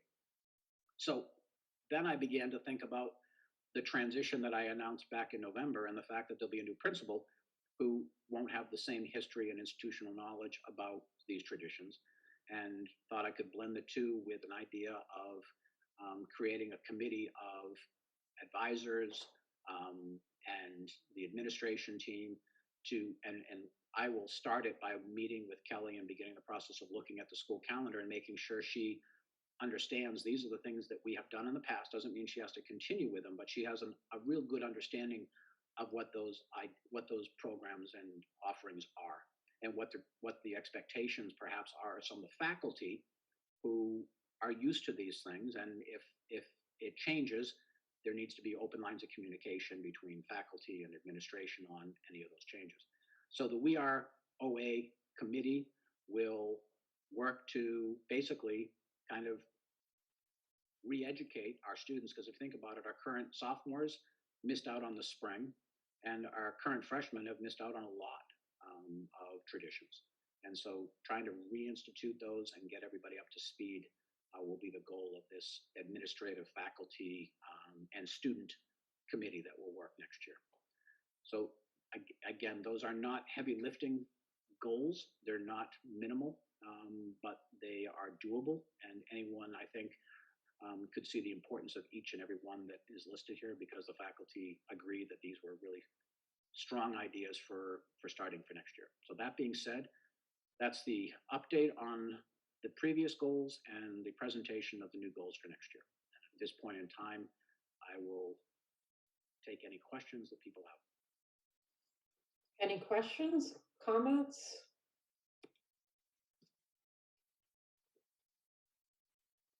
Caroline? Well, Wes, as you know, we're going to miss you a great deal, and you, Luke described you as a legend. I don't think you actually get to be a legend until after you leave, but I think he was coming very close to how many of us feel. By the way, I really liked your analogy of trying to drink out of a fire hydrant for the children who face so many challenges in learning during this past 15, 16 months. It's just been so overwhelming, and obviously you had very finely tuned sensitivity to that, and I think all of us appreciate that a great deal. I did want to mention that I've always loved your presentations, and you told me years ago, because I had expressed admiration for your ability to just speak so smoothly and pretty rapidly and without missing a beat. You told me that you had taken a course in college in public speaking and that it was kind of a game changer for you, as I recall. I really have always wished I'd had that course, but I will miss your wonderfully fluid, comprehensive presentations. And I thank you so much for all you've done for our kids and our community during the past, so let's see, 19, is it 22 years? Correct. Is that right? My 20, well, weird, because it's my 23rd graduating class because Duncan left in April of 99. Right, COVID right. Marched the seniors through their last couple of months, and then convinced Duncan that he should help me with graduation so that the seniors actually didn't kill me.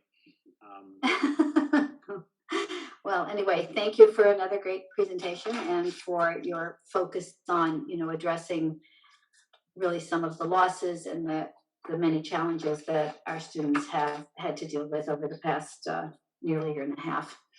Appreciate that. Thank you, Caroline. Any other questions, comments? Jen?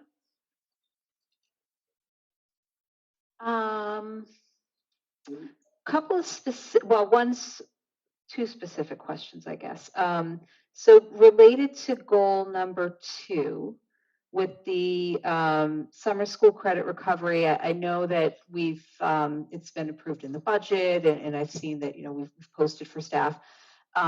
Have students and families been notified, or when can they expect to be notified if they are being recommended or invited to that? And I will first defer to Chrissy to see, because I wasn't at the last summer school meeting.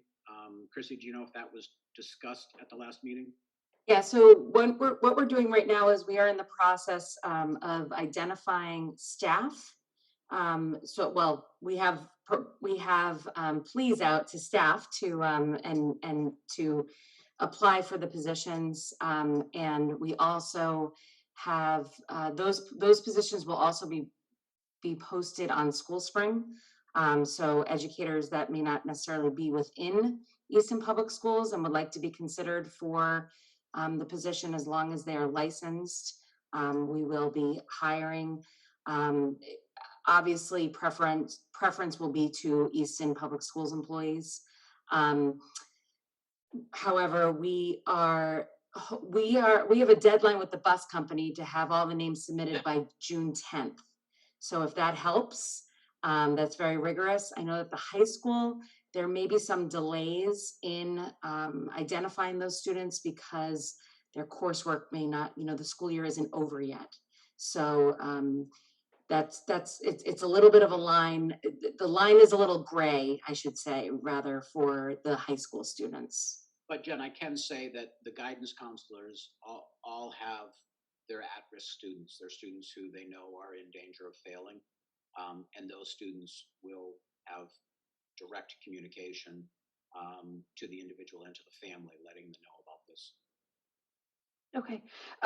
A related question to that. I know that attendance is an issue in a lot of districts, including Easton.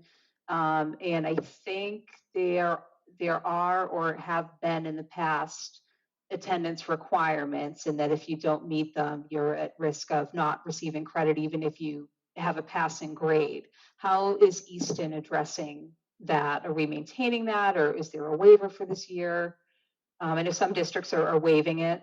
Right, we have always, it's interesting, first and foremost, if a student is passing a class with attendance problems, I tell teachers perhaps they should have done a better job of assessing whether that student was in the right level of the course if they have excessive absences. So that's one of the things we try to look at is making sure the students are well placed. We have students that used to have really horrible attendance before we had the bridge program. And since we adopted the bridge program, our attendance has improved with those high at-risk students who are school phobic and have just had social emotional crises that prevented them from coming in the door. So I would say with some of our most at-risk students, our attendance has been pretty strong in comparison to years prior to those support systems being in place.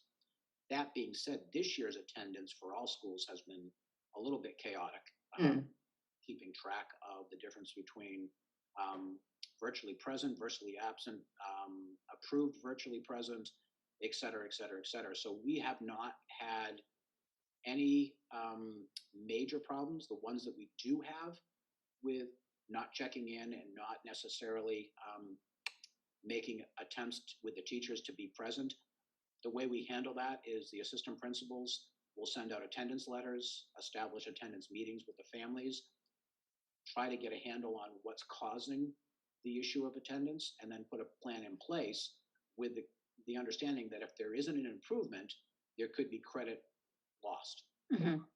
We have seen that through education and encouragement, we very rarely have to take credit away, because our goal is to keep kids on the straight and narrow and get them through to graduation. And there are lots of extenuating circumstances in families that create some of these attendance issues, and we're trying to fix it. And we generally do a pretty good job of, by the time they're in their senior year, getting them to where they should be for attendance purposes. Okay, great. So there's nuance and flexibility to the policy. It's not a hard and fast rule. Hard and fast. It's very rarely draconian in that hey, listen, you're over the limit, you're just going to lose credit. We have never done that. We'll never do that. Okay, that's good to know. And then finally, for goal number 3, I just wanted to compliment you on the thoughtfulness of that, of being mindful of how important culture is to the students and staff, and helping set Kelly up for success in that area. I think that's really important, and I was glad to see that there. So thank you for doing that. Very thoughtful. Thank you. Michelle? Go ahead, Nancy. Okay, thank you. Thank you, Wes, for another wonderful presentation. I do remember those meetings at Morrow Hall. I think there was an over-under line on each principal for how much they would be speaking, because at that time, as you remember, everybody gave their presentation on the same day. So that was quite a night. Will the grade 8 YOA is the place to stay for education or to stay in school? Will that be continued, do you think, with the WeROA committee? That's a great question. And I think it would make sense to, one of the things we missed out on was, open houses and promoting Olive Rams High School to our 8th grade. And so I think joining those groups, those ideas and those themes for making sure our middle school students really truly understand what Olive Rams High School is about prior to getting here will be another focus. We were doing a really good job of getting that back to school, what do we call it?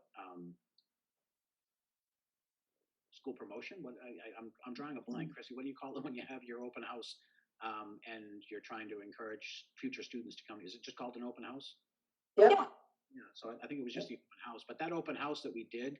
That was wonderful. 2 years, I think, made a big difference for families. We had a number of families come up to us and tell us that they were considering private school and they changed their minds. So that will certainly be something that I will go over with Kelly and make sure she knows is important to.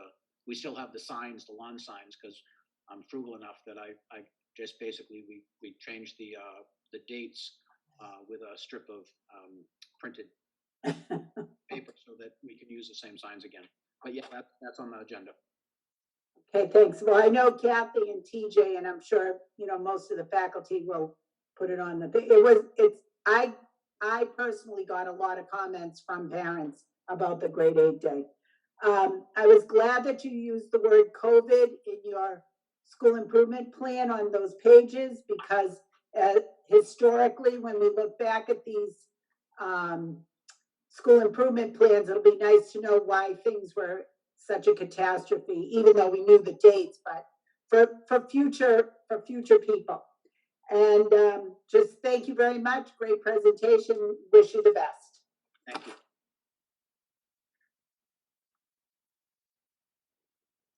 Anyone else? Last I comment? just want to say that I loved your remark about frugality, because it shows that you've learned well from our tight budgets every year. And I just want to say again, thank you for all that you've done for Easton for the last, 22 years? 22 years and 6 months. Yikes. Nobody's counting. I know I've been associated with OA for 8 years. I was trying to think, my boys. It has been a wonderful experience, and they've all flourished there. And I thank you for that. And for your presentation tonight, I know one of the hardest things as an educator is to kind of step back and let the next generation or the next group kind of find their own way and flourish. And I want to echo Jen's comments that I really appreciated the simplicity of the plan and the fact that you're setting up a group to kind of get Kelly off and running and to find her own way and to flourish in her own light. And I appreciate that. Thank you. Anyone else? All right, so I would like to make a motion with regrets, I'm going to say that, to accept Mr. Paul's last school improvement plan as presented. Do I have a second? Well, you regret that I it's his regret last, it. It is but last you don't one. regret, That's what I said. you don't regret accepting the plan. Improvement plan. I'm voting to accept it with regrets that it's his last. Right, there you go. That is my speech. I love you, Caroline. Well, it sounded like you regretted accepting the plan. Sorry. Second. All right, roll call vote. O'Neill, yes. Grant, yes. Luca, yes. Wiseman, yes. Star, yes. Thank you. Thank you, Mr. Paul. Congratulations, Wes. Thank you, Wes, very much. All right. Vote to approve school nurse proclamation. Dr. Cabral. Thanks. So during Teacher Appreciation Week, or Educator, we call it Educator Appreciation Week here. We work as a team, and certainly we all know that not only do our teachers, but our paraprofessionals and our counselors and our nurses and our building leaders, they all take on the role of an educator every day. We not only celebrated week, but we had a proclamation from the school committee in support of the educators. We have one this evening in support of nurses that we would ask you to please read and vote to approve the school nurse proclamation to recognize School Nurse Day. All right, proclamation, National School Nurses Day, May 12th, 2021. Whereas students are the future, and by investing in them today, we are ensuring our world for tomorrow. And whereas families deserve to feel confident that their children will be cared for when they are at school. And whereas all students have the right to have their physical and mental health needs safely met while in school setting. And whereas students today face more complex and life-threatening health problems requiring care in school. And whereas the COVID-19 pandemic has emphasized the essential role school nurses play in student health and academic success. And whereas school nurses have served a critical role in improving public health and ensuring students' academic success for more than 100 years.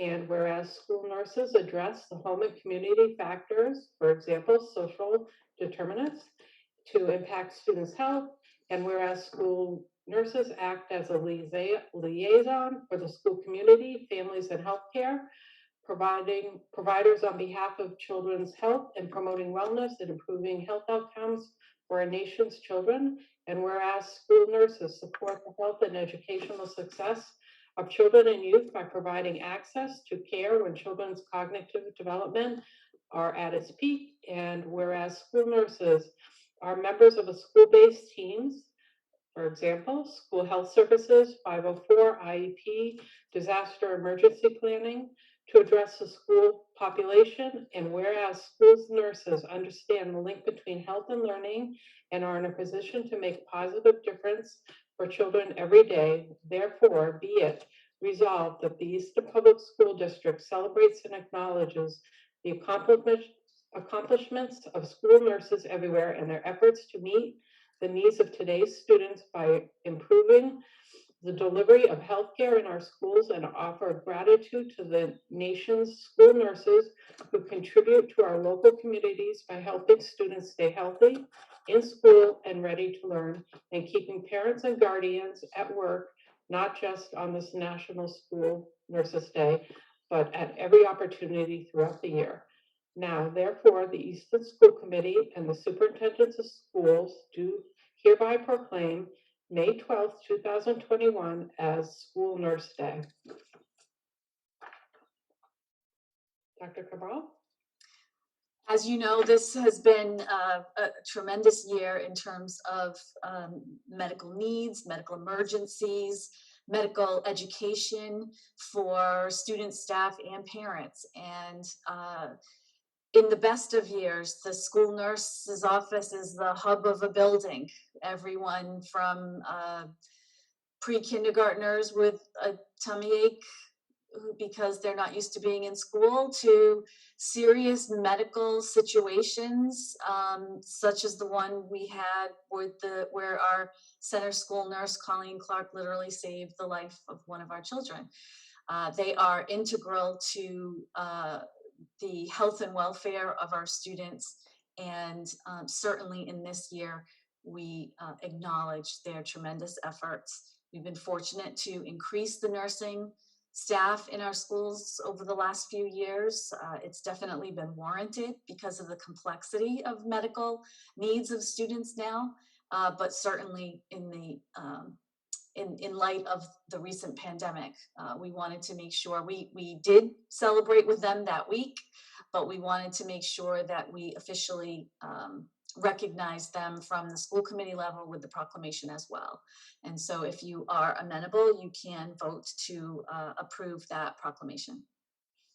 Okay, thank you. So I would like to make a motion to approve the school nurse proclamation. Do I have a second? Wiseman, second. Thank you. Roll call vote. O'Neill, yes. Durant, yes. Luby, yes. Wiseman, yes. Dar, yes. Thank you, and thank you, nurses. Yeah. All right. Personnel change, retirement, RO paraprofessional. Dr. Cabral? It's becoming a regular occurrence at our meetings. We have another retirement, so it is bittersweet, of course, for us. Susan Millman is currently an RO, or Richardson Olmsted paraprofessional. She began working for Easton as a substitute teacher for Project Early in the spring of 2000. She was hired as a core sub for Center School in the fall of 2000. And then she was the interim building sub for Center School in 2004 and 2005. In 2007, she was hired as a paraprofessional at what was then the HHR school, or the H.H. Richardson School. She remains there today as a para, and after 13 years of working in the district, she plans to retire on September 30th. She is unfortunately unable to attend this evening, but I know that this is bittersweet for Susan as well. She will be greatly missed. Her expertise and her demeanor and her professionalism are appreciated and will be missed at Richardson Olmsted School. Thank you. Dear Dr. Cabral, I'm writing to let you know that I'm retiring from my position as a paraprofessional in Easton Public School System as of September 30th, 2021. Thank you for the opportunities that I've been given throughout my career in Easton. I have very much enjoyed working here. I wish you and everyone in the Easton schools every success in the future. Sincerely, Susan J. Millman. Any comments? Nancy? Okay, I worked with Susan, not in her school, but she was on the EA board and as a paraprofessional, and what a wonderful person, just lovely, and just, go-to person. Ask anybody at RO, need something done, call Susan, she'll get it done. So just a great person, and she will be missed. Anyone else? All right. I'd like to make a motion to accept the retirement of Susan Millman with regrets. Do I have a second? Wiseman, second. Second, DeLuca. Okay. All right, roll call vote. O'Neill, yes. Durance, yes? DeLuca, yes. Wiseman, yes. Star, yes. Great, thank you. All right. Updated mask guidance pertaining to COVID. Dr. Cabral. Thank you. We are all aware that there have been some recent announcements. I just wanted to clarify the process for people. First of all, we had been advised that the mask requirements were going to be relaxed and other requirements were going to be relaxed in August. And we were prepared for that. We knew that that would be after, not only after school got out, but after summer school. And so we didn't have information prepared for people about any possible changes.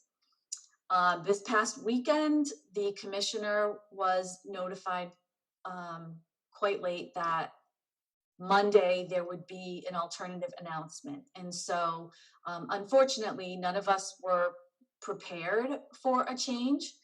However, I feel as though the commissioner and the town and the leadership team have worked really well together in the last 2 days to get a lot of information together in a way that I hope will be clear and concise for everyone. What a lot of people don't realize is that when the governor presents guidance to the state, it's kind of like the difference between state laws and federal laws. And sometimes a state law can work in place of a federal law. It doesn't seem like that's the hierarchy, but it is. And in this case, the hierarchy is that the governor puts out guidance, and then it is up to the town to change any guidance or mandates that they have in place that is contradictory to that. And the normal course of action is that that is done first, and that trickles down. The Board of Health has not had an opportunity to meet yet. However, I have met with Kristen Kennedy, and we have gone over all of the information that has been released by the governor. The other issue is that the Commissioner of Education provides the guidelines and guidance for public schools in Massachusetts. And so he takes whatever the governor and DPH or the CDC releases, and then he provides the guidance to schools. And we need to have that guidance before we change our guidance. The commissioner asked us to wait and meet with him on Wednesday, which we did. And we have since put all that information together and we're presenting it to you today. I realize that some other districts, very few, I've talked to over 45 superintendents in the last 2 days, and most of them were waiting to meet with their school committee, and certainly were waiting to hear from the commissioner. What we don't want to do, and I understand people's sense of urgency, we share the same sense of urgency, I assure you, but what we don't want to do is put out information that then is contradicted by anything the commissioner might say or want us to do and have to backtrack. That did happen in the past this summer where information that came was contradictory. In this case, there was contradictory information from different platforms before we heard from the commissioner. Differences between when students or adults didn't wear masks or did wear masks, and people may not have access to all of the information that was presented, but we did, and there were contradictions, and we wanted to make sure it was clear before we announced it. So while it did take 48 hours, we feel as though under the circumstances that there was a great amount of information to go through, and now we confidently can present it to everyone and move forward. So these are the areas I'll be talking about. First of all,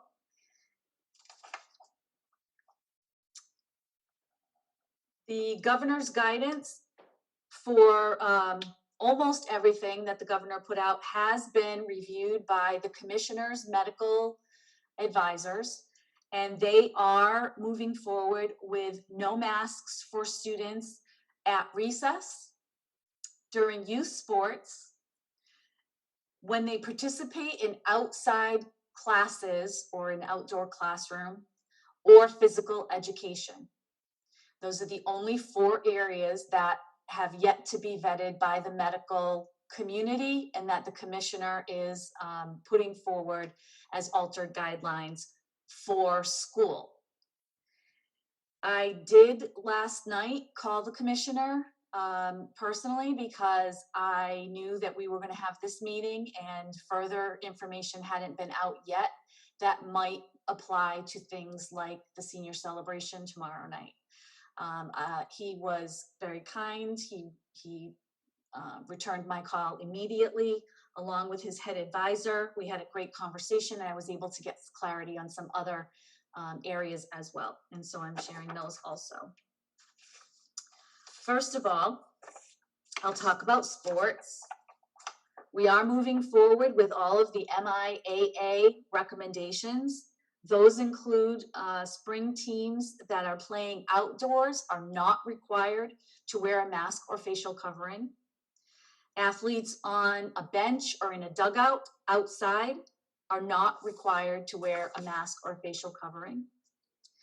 Athletes that are in low-risk sports when they're indoors, who can be at a distance of 14 feet or more away from one another, and that distance can be consistently maintained, are not required to wear a mask or facial covering. Spectators, chaperones, coaches, staff, referees, umpires, and other officials who can maintain social distance are not required to wear the coverings.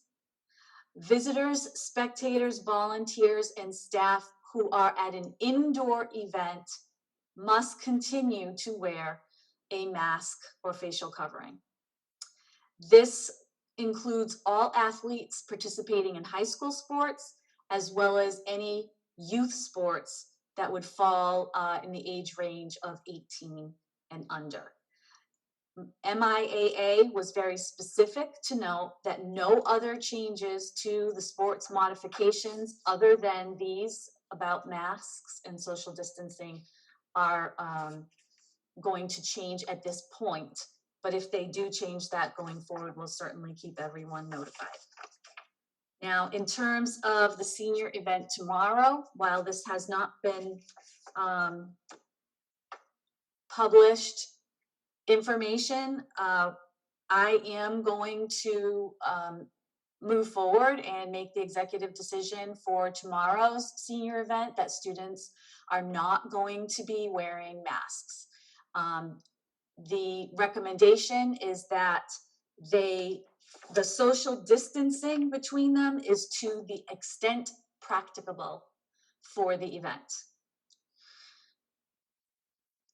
We are also looking at the 2 senior events, which are the Monogram Awards Night and the Senior Student Awards Night. I have met both with Mr. Paul and with Mr. Matthews. And I have great respect for their judgment on this, and I hope others will join me in respecting their judgment on this. There are many reasons why Mr. Matthews is recommending, and I support, that the Monogram Awards are going to be released as a recording. There are many factors involved, some of which include the absence of some student information. Students provide information, they provide photos and information about themselves to be included, and many of them, I'm sure it had to be COVID related because COVID is causing delays in everything right now. They did not get that information in time. They're working very hard to get the recording done. ECAT, who televised this event last year, is not doing it this year, and so we have a staff member that's doing it. As you can imagine, there's a lot going on in school right now. The staff member is working as fast as they can. He is going to record Mr. Matthews giving the individual athlete awards, as I said, in a recorded format with senior pictures and other photos, as well as the certificates. And while we don't have a date for that yet, because the staff member is still working on it, and we're very appreciative of his efforts to do that so that we can have a Monogram Awards at all, I can confirm that it will not be live, and it won't be presented live. We'll let you know when the recording is available. In terms of the senior awards, again, the same sort of restrictions are in place. These events require a great deal of coordination and pre-planning, and getting this information now is making it extremely difficult for the high school to get that together in time for the students before they actually graduate. And so the senior awards also are recorded. They will be put together by ECAT and edited, and they will be available on ECAT in the evening on Wednesday, June 2nd. That is one that, of course, is a bit more time sensitive because it is when awards such as the valedictorian, salutatorian, significant GPA related scholarships and so forth are announced. And so that has a specific release date of Wednesday, June 2nd. I know that people will be disappointed. I would ask that you please keep in mind, we just heard the presentation from Mr. Paul, and there are a lot of complexities this year with determining averages and determining placement in classes, and it's taking longer than usual. And all of those things need to be done before you can have a senior award night. And so the goal right now is to have that available Wednesday, June 2nd. Finally, for graduation, I know that many people, ourselves included, would like to have the graduation at Frothingham Park. Unfortunately, we will not be able to do that. We had held on to a date at Frothingham for quite a while, but at this point, we have done all of the ordering and the staffing and planning. And I have to, once again, really give kudos to the entire team at the high school for all they've done to plan the graduation for the fields at on the Oliver Ames campus. Tremendous amount of work has gone into that. I respect the decision that it will stay there, and again, I support it 100% under the circumstances and knowing everything that we know about what they've had to do and accomplish to get this done in time for graduation. However, there are some things that are going to be different. That includes that the students will not be required to wear masks. They will be seated closer together. We had, if anyone saw the presentation online last year or participated in graduation, you know that we had the students spread out 6 feet apart. I have to say, it still was a wonderful ceremony. I thought it was beautifully done, and we received many, many comments from staff and parents who had attended a great deal of graduations in the past, that it was done very well, and we expect no less this year for this year's seniors. They will be sitting closer together. They will not be wearing masks. Students have been given 4 invitations that will be increased to 6 invitations per student. Mr. Paul is working on that as we speak. And students will be handed a diploma as opposed to picking it up on the table as we did last year when we really were in the throes of the pandemic. Students will file out at the end of the ceremony and then meet their families and parents.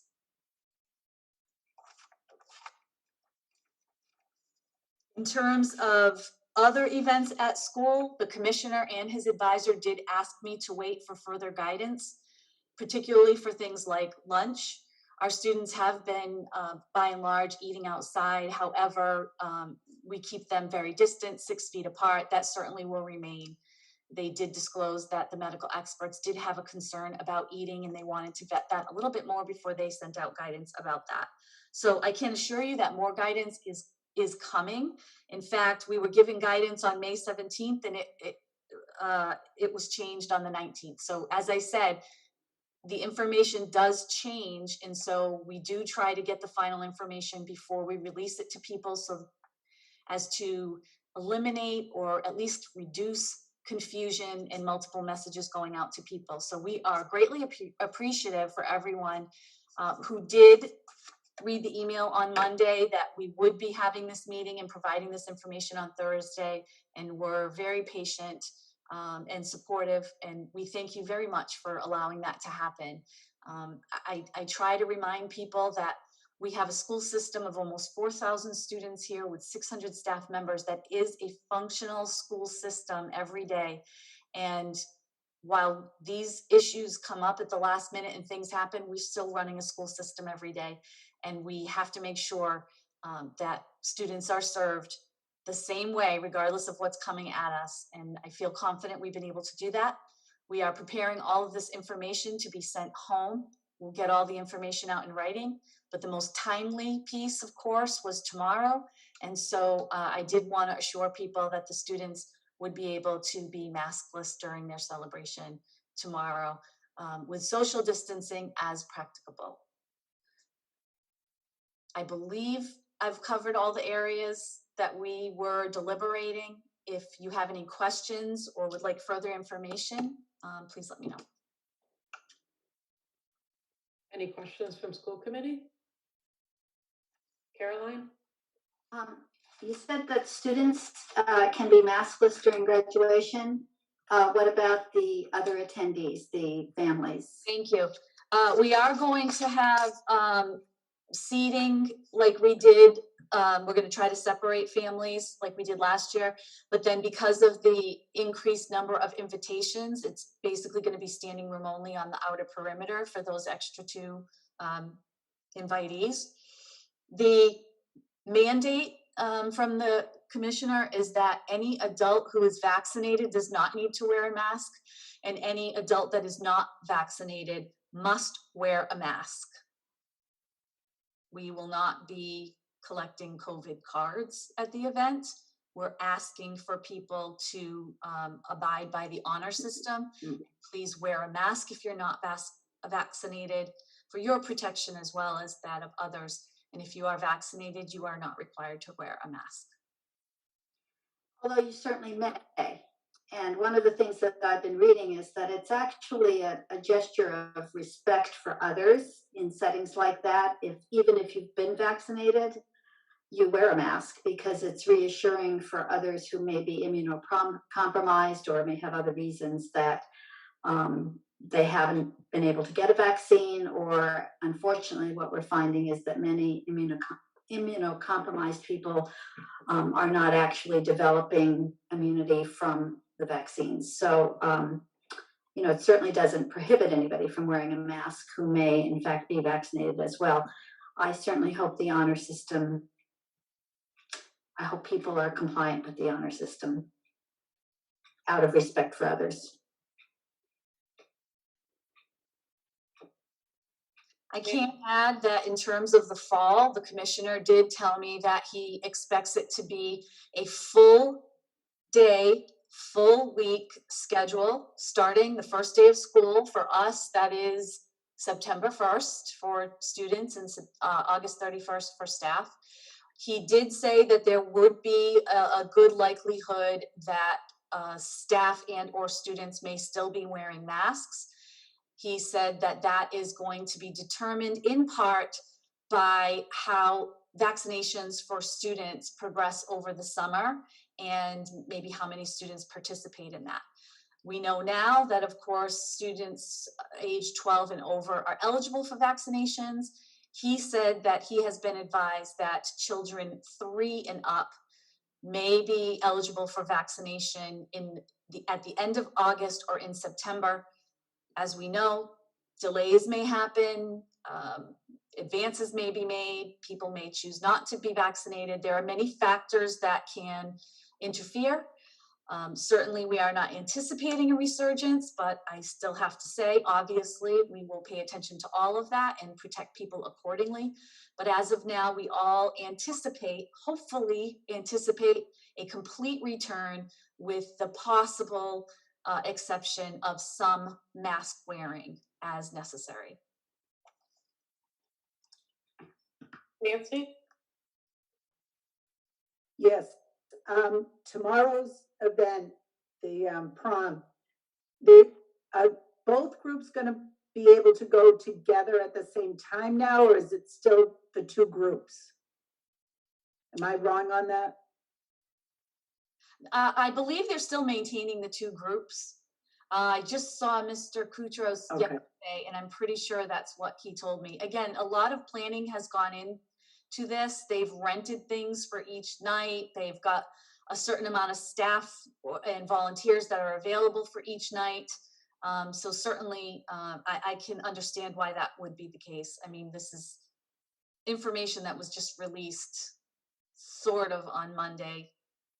And just released from the commissioner yesterday. So I believe the plan is to go forward as is. Thank Jackie? you. I have a couple questions. So my first question is, my understanding is that masks are still required inside school buildings for all students, staff, and anyone that comes in. Is that correct? That is correct. Inside, this is not changing anything indoors. It is still in effect. They have also said that the sharing of materials is also going to be allowed because the tactile transfer of the virus, they are confident that that is low enough that students can begin sharing art. As of May 29th, students can begin sharing art materials, materials in phys ed class like baseball bats or basketballs and so forth. So, and in terms of disinfection of buildings, the recommendation, again, starting the 29th, is that areas, unless they are very, very high use or items that are high use, like doorknobs or the front entryway handles, that other than that, they are disinfected, cleaned regularly. They're going to continue to be disinfected the way they are now on Wednesdays and Saturdays until school lets out. So we're going to continue that until school is out. And then we'll disinfect areas with the electrostatic sprayers as needed. But the recommendation on tactile surfaces is cleaning once per day now. Again, except for highly used surfaces like doorknobs or entryways or light switches, etc.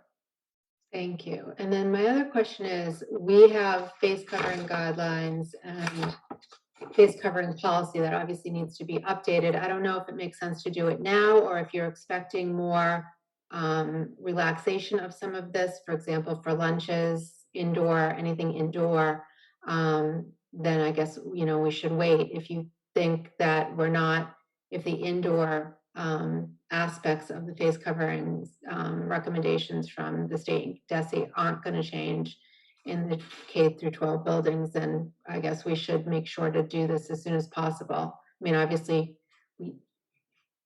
these can be implemented before the actual policies get updated, but I want to make sure we're still changing what we need to change as well. You may want to wait until our next school committee meeting, only because some of the information I'm sharing with you has not been officially published and sent out yet. I was able to secure that information, but it has not actually been published. In the event that it does change or modify in any way, you'll be able to capture that in your new policy revision. Thank Okay, you. so, I'm sorry, so I just want to confirm though, that even though we aren't changing these guidelines or the policy tonight, that these changes recommended by DESI can still go into effect. Yes, technically, all of these things are supposed to be done first. The Board of Health is supposed to meet because their masking policy it contradicts this right now. You're supposed to meet and change your policy. Under the circumstances, however, I think people can understand why we're going to be doing this. We're announcing it publicly. We're going to be sending it publicly to everyone. It really isn't to the letter of the law of how we're supposed to do it, but we just felt we couldn't delay any longer. And I'm getting a notification saying that an email went out today that OA seniors are going to have their celebration together. Like I said, I spoke to Mr. Koutros yesterday, so I would defer to any communication that you get from the school itself. Yeah, and I have a text into Mr. Paul just to confirm that. Thank you. Thank you. Anybody else?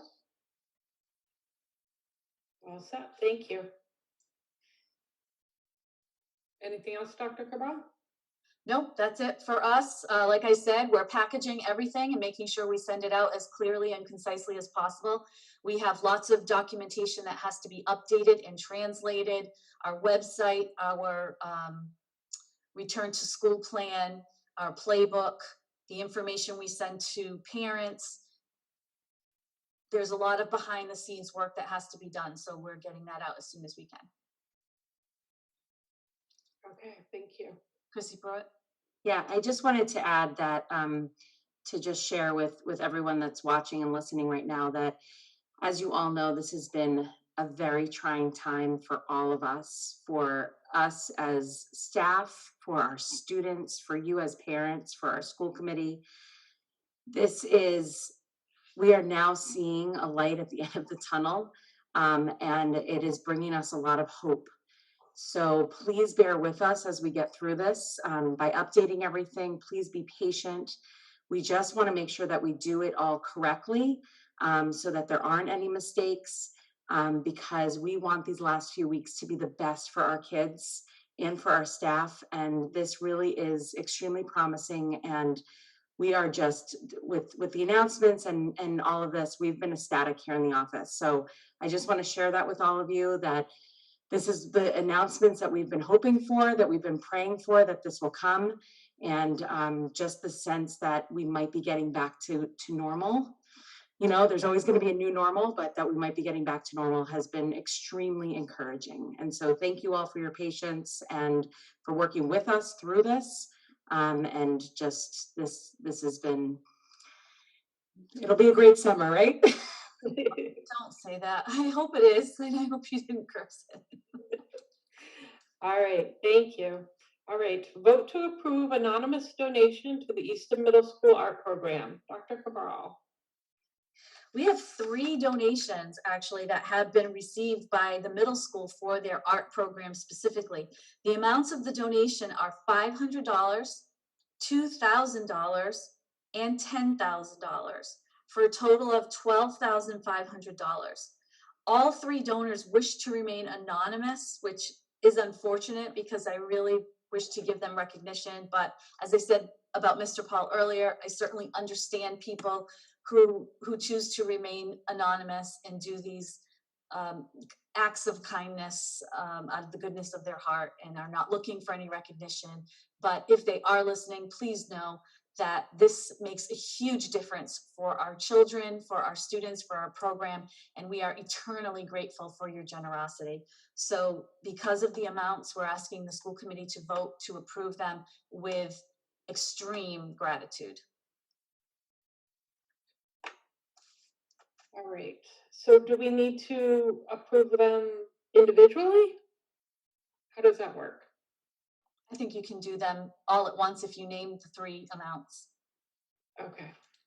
Is there any questions before I do this? All right, I would like to make a motion to graciously accept the donation in the amount of $500, $2,000, and $10,000 given to the Easton Middle School Art Program. Do I have a second? Second, All right, roll call vote. With gratitude, O'Neill, yes. Yes, definitely with gratitude. Durance, yes. DeLuca, yes. Wiseman, yes. Yes. Thank you, and thank you to those donors. That's amazing. All right.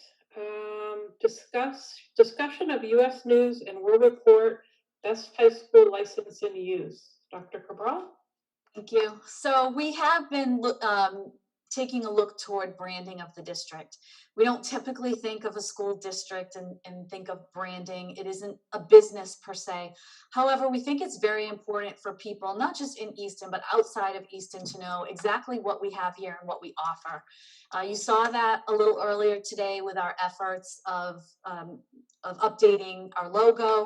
We are also working with several colleges and universities on some exciting programs that we're looking to announce very soon. And part of this effort is the recognition that Oliver Ames has received for several years now, but we realize at events like the 8th grade open house, that when we started publicizing some of the information and things we were doing, you know, we put out so much information, and we have so many residents that have family members or they themselves have gone through our school system, and sometimes we tend to presume that they understand exactly what we offer here. And as Mr. Paul said earlier, when we had our 8th grade events, when many of the parents reached out to me after the event to say they had no idea the colleges and universities that our students were accepted to or that they attended. They had no idea the number of clubs and activities and the quality of them that we provide at Oliver Ames. They had no idea the breadth and scope and depth and rigor of our courses, but also the extracurriculars that we offer to our students. And so we've really tried to increase our effort to get this information out. As part of that, I wanted to bring to your attention, I know people have mixed feelings about things like this, and so I wanted to get the input of the school committee, but the U.S. News and World Report has put out their annual assessment of schools in both the Commonwealth and also in the country. They use information such as graduation rate, college readiness, college curriculum breadth, math and reading proficiency, math and reading performance. They also look at how many AP exams are taken as well as how many are passed. And as I said prior, math and ELA proficiency. With that said, in Massachusetts, Oliver Ames was ranked 98 out of 348 schools, which puts Oliver Ames in the top 28%. Nationally, Oliver Ames was ranked 2,405 out of almost 18,000 high schools in the country, which puts them in the top 14%. That is something that many of us know and have come to sort of expect from Oliver Ames, but outside of the community, sometimes people are not aware of that. And so U.S. News and World Report, it is obviously a revenue generator for U.S. News and World Report, but they do provide a seal that Chrissy is going to show you on your screens. It is done through licensing, and through a $995 license, you can include this badge on publications, correspondence, promotional materials, websites, and so forth, so that people know that Oliver Ames was in the top 40% of schools nationwide. Like I said, we were far better than 14%, but this is allowed, than 40%, but this is allowed for schools 40% and higher. They also, there are also banners that can be purchased. I did send out sort of an assessment of my superintendent colleagues. Several of them have done this in the past. They have found it to be beneficial in terms of raising recognition, either within the community or outside to the school. I will say many of them tended not to do it for multiple years in a row. They did it for a few years to try to help people get a better idea of what their standing was. So I just wanted to bring this to your attention and maybe get some feedback of whether or not this was the kind of thing you wanted us to be looking for, to be publicizing in this way, to be diverting some funds. It is a small amount, comparatively speaking. We have a $44 million budget, but we did definitely want to get input on this before we move forward. I don't know if you have thoughts or questions about the use of this or things like it. Any questions? Jackie? So what would be the cost? It's $995.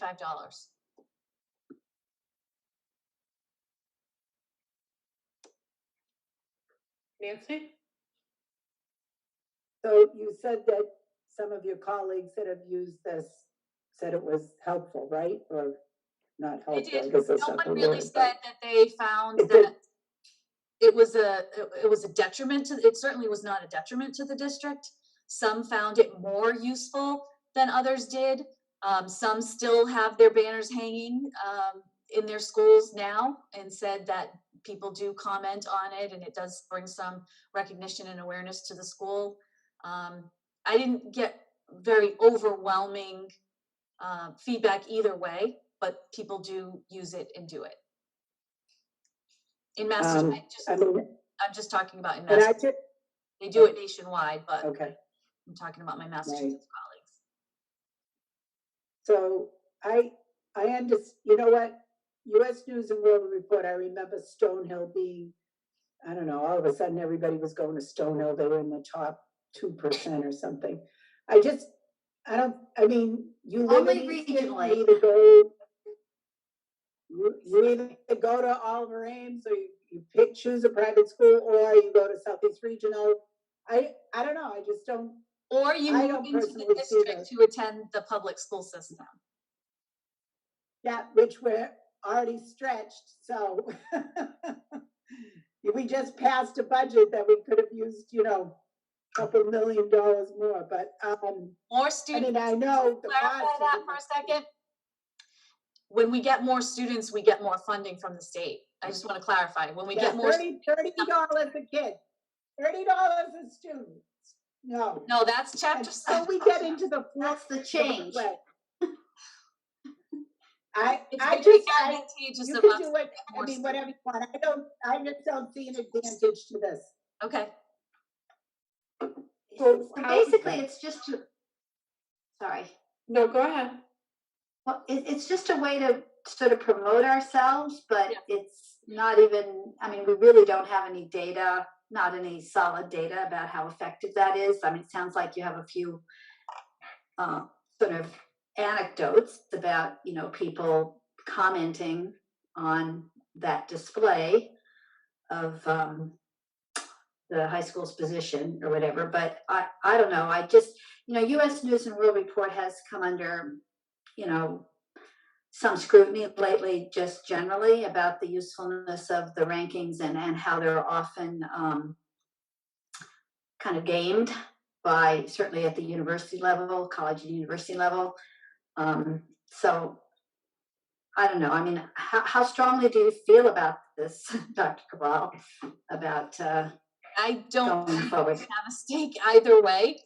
We are going to continue to keep sharing our information and branding the district and trying to get students interested in attending the school district, whether we have this or not, because it only improves the district and improves property values, which is, it's my understanding, is of interest to residents.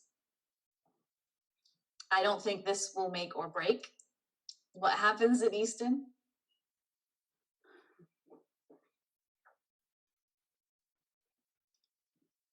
Yeah, I think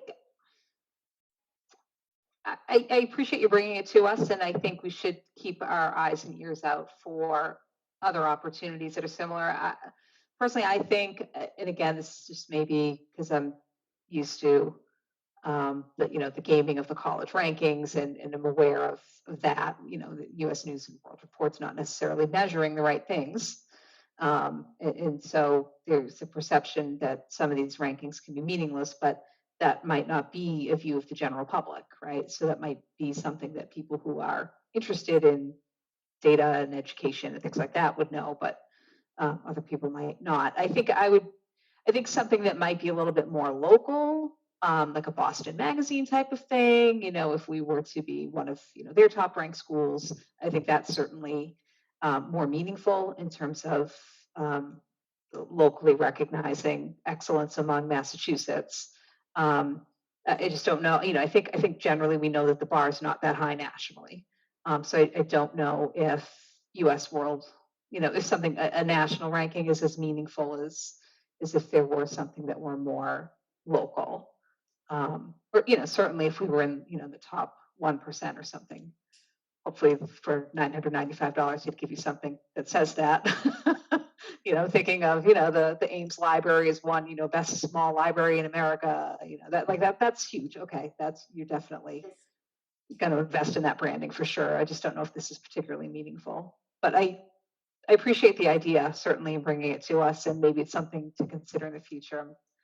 I'm not super excited about it now, but I think I like the thinking, and I think we should just kind of keep it in mind, and maybe at some point we give it a whirl and see if there's any impact that we can measure from it, or from something similar.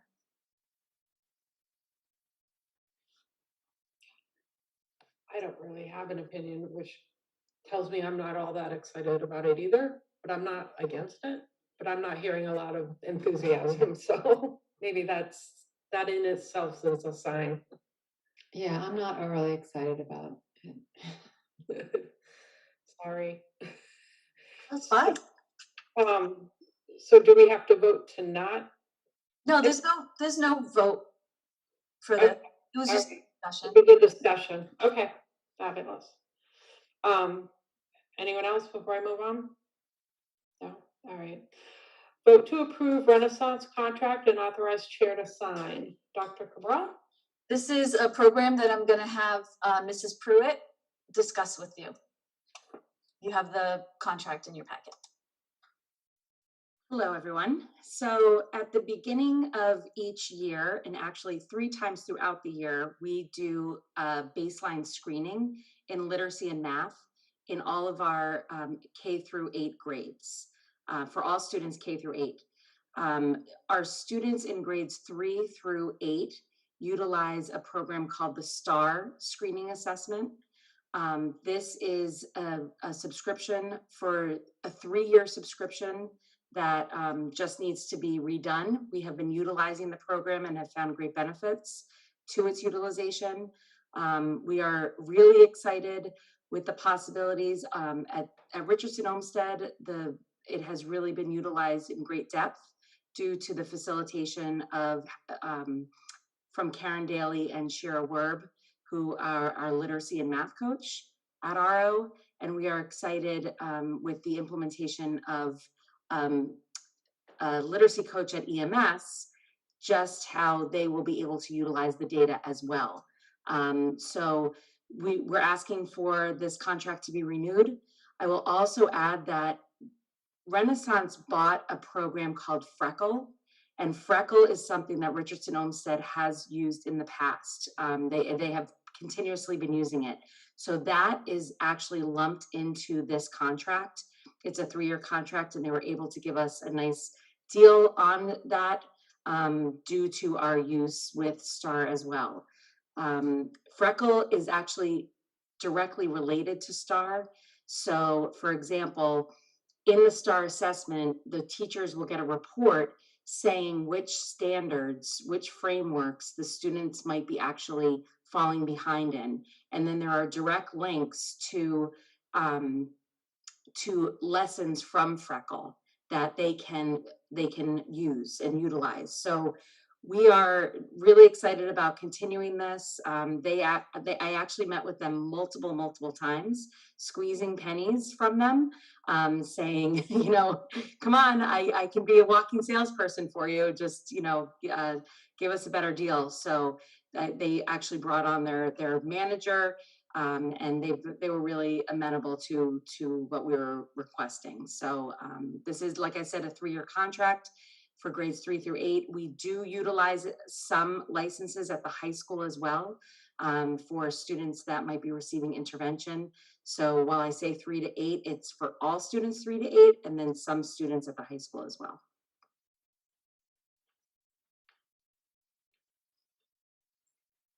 Any questions? I have a question, Michelle. Yeah, go ahead, Nancy. Okay. Did we had Freckle this year. We had Freckle before the pandemic. Yes. We did. So Yes. has that been, STAR's been around. We've had that. We're going into our 4th year with them, right? Correct. And Freckle was called something else beforehand, and I'm blanking on what it was called, but it transferred to Freckle, and we've had that since I've been in the district. Okay. And we utilize it for math. We utilize Freckle for math. So I'm sorry, math, English, ELA, and science. And are we taking that social studies option? So the social studies option we are not taking at this time. We found that the usage wasn't as high, so that will come out of the contract. Thank you. Mm-hmm.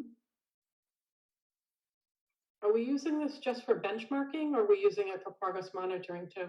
Yes, both. So Using that's it for the for- STAR. The STAR we use for benchmarking as well as progress monitoring. We progress monitor our students that are receiving intervention, and also spot checking some of our students that may not be receiving intervention, but that we may have concern about. Awesome.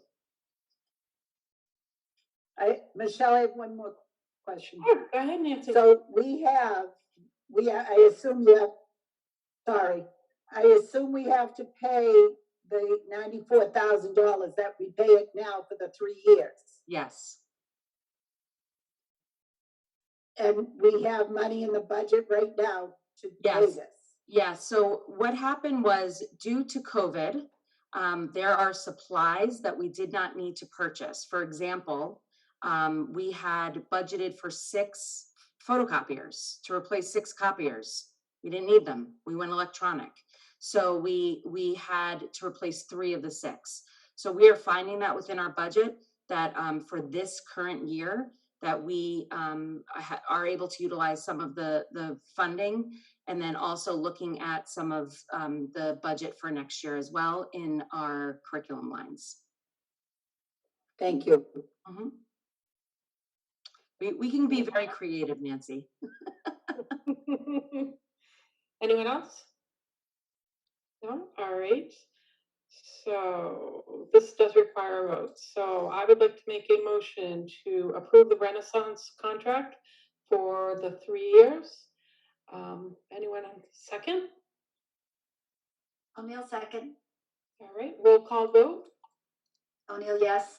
Durant, yes. Lucy, yes. Wiseman, yes. Star, yes. Thank you. Can All I just want to add that we do, just for the public to understand, we also screen our K through 2 students we use a different tool to do that. So that, just so you're aware of that. It's not that we only assess our 3 through 8.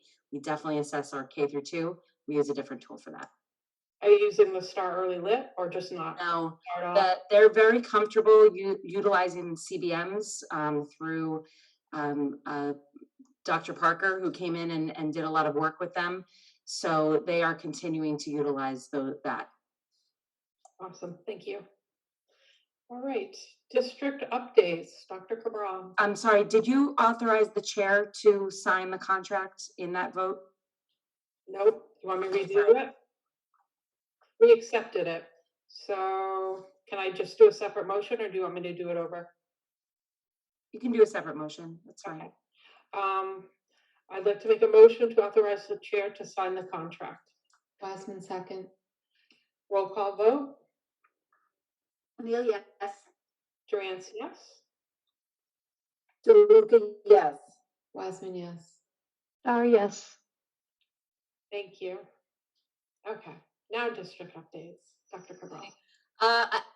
Right this moment, I don't have anything until someone reminds me of something with your comments, but I don't want to be negligent due to our prior conversation. I just want to note that according to Boston Magazine this year, Oliver Ames was number 49 out of about 150 schools, so we are in the top third.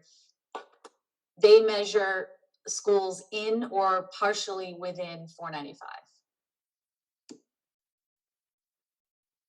That's all I have right now. Nancy? Nancy? Okay, I have a question for district update. I thought this was gonna be on the thing that we we're gonna talk about. Yeah. Okay. I have a question about the English language learner teacher that was going to be 1.0 and was approved at town meeting's budget Monday night with 106 people there. And come to find out, it might not happen. Could I get an update on that, please? Sure. And I see that, I don't see that our speakers are here yet, but, Yes, Mr. Higgins is here. oh, I'm sorry. I thought Mr. Cedarbaum was going to come as well. Okay. He's trying to make it. Okay, my error, thank you. So I just, first of all, I want to clarify, town meeting is for a bottom line budget item. We do not vote on line items at town meeting. So it is very common based on the needs of the district, because we do not have a lot of wiggle room. We have basically none. We're still in a regressive budget, that when needs arise, we can't just add something or move something. We have to actually delete from somewhere to add to somewhere else, because we literally are down to the quick on everything. So so the town does not vote for certain positions or for different expenditures at schools. They vote for a bottom line budget. We have been, I have been advocating on behalf of the school district with input from the leadership team and staff for additional English learner staff for years now, and it is still a need. However, Mr. Higgins is our current coordinator of English learner programs, and of course also principal extraordinaire of Murrow Hall. He and the other pre-K to 2 colleagues, Ann Weintraub, who is at her daughter's graduation, and why she couldn't make it, and Sam Cedarbaum, who is trying to be here this evening. They are here to explain why they would like to recommend that we add a classroom teacher this year as opposed to EL. Chrissy Pruitt also, we've been discussing different potential movements in the budget. She can address that either while with Mr. Higgins or when he's finished the thinking behind this. And certainly we are not saying, I just want to be clear, we are not saying we do not need EL staff. There are a lot of things that we need, a lot of things that we need. We have the very onerous responsibility of moving priorities based on the need at the moment, in every moment. And so at this point, I will turn it over to Mr. Higgins and then Mrs. Pruitt. Thank you for joining us, Mr. Higgins. Thank you. Can you hear me okay? Perfectly. All right, great. Thank you. Yeah, first off, just want to thank everyone for allowing us the opportunity to speak about the decision to possibly cut the EL position that we had budgeted for in order to hire an additional teacher at the pre-K to 2 in order to have more manageable class sizes. Enrollment, as we all know, is constantly changing. We've monitored it closely every year, but especially this past year in terms of COVID. And as you're aware, having 3 separate schools, we've done our best to try and have equitable class sizes across the district. It's not always easy. Sometimes we're a little bit higher at one school than another, and we've done our best to transfer teachers to where the need is over the years. Being in that one school that's on the horizon is going to have a huge benefit in terms of equitable class sizes.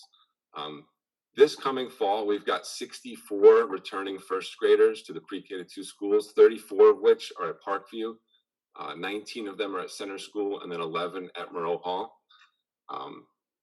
So these are students who were withdrawn this current school year at the beginning of the year to either attend private kindergarten or to be homeschooled.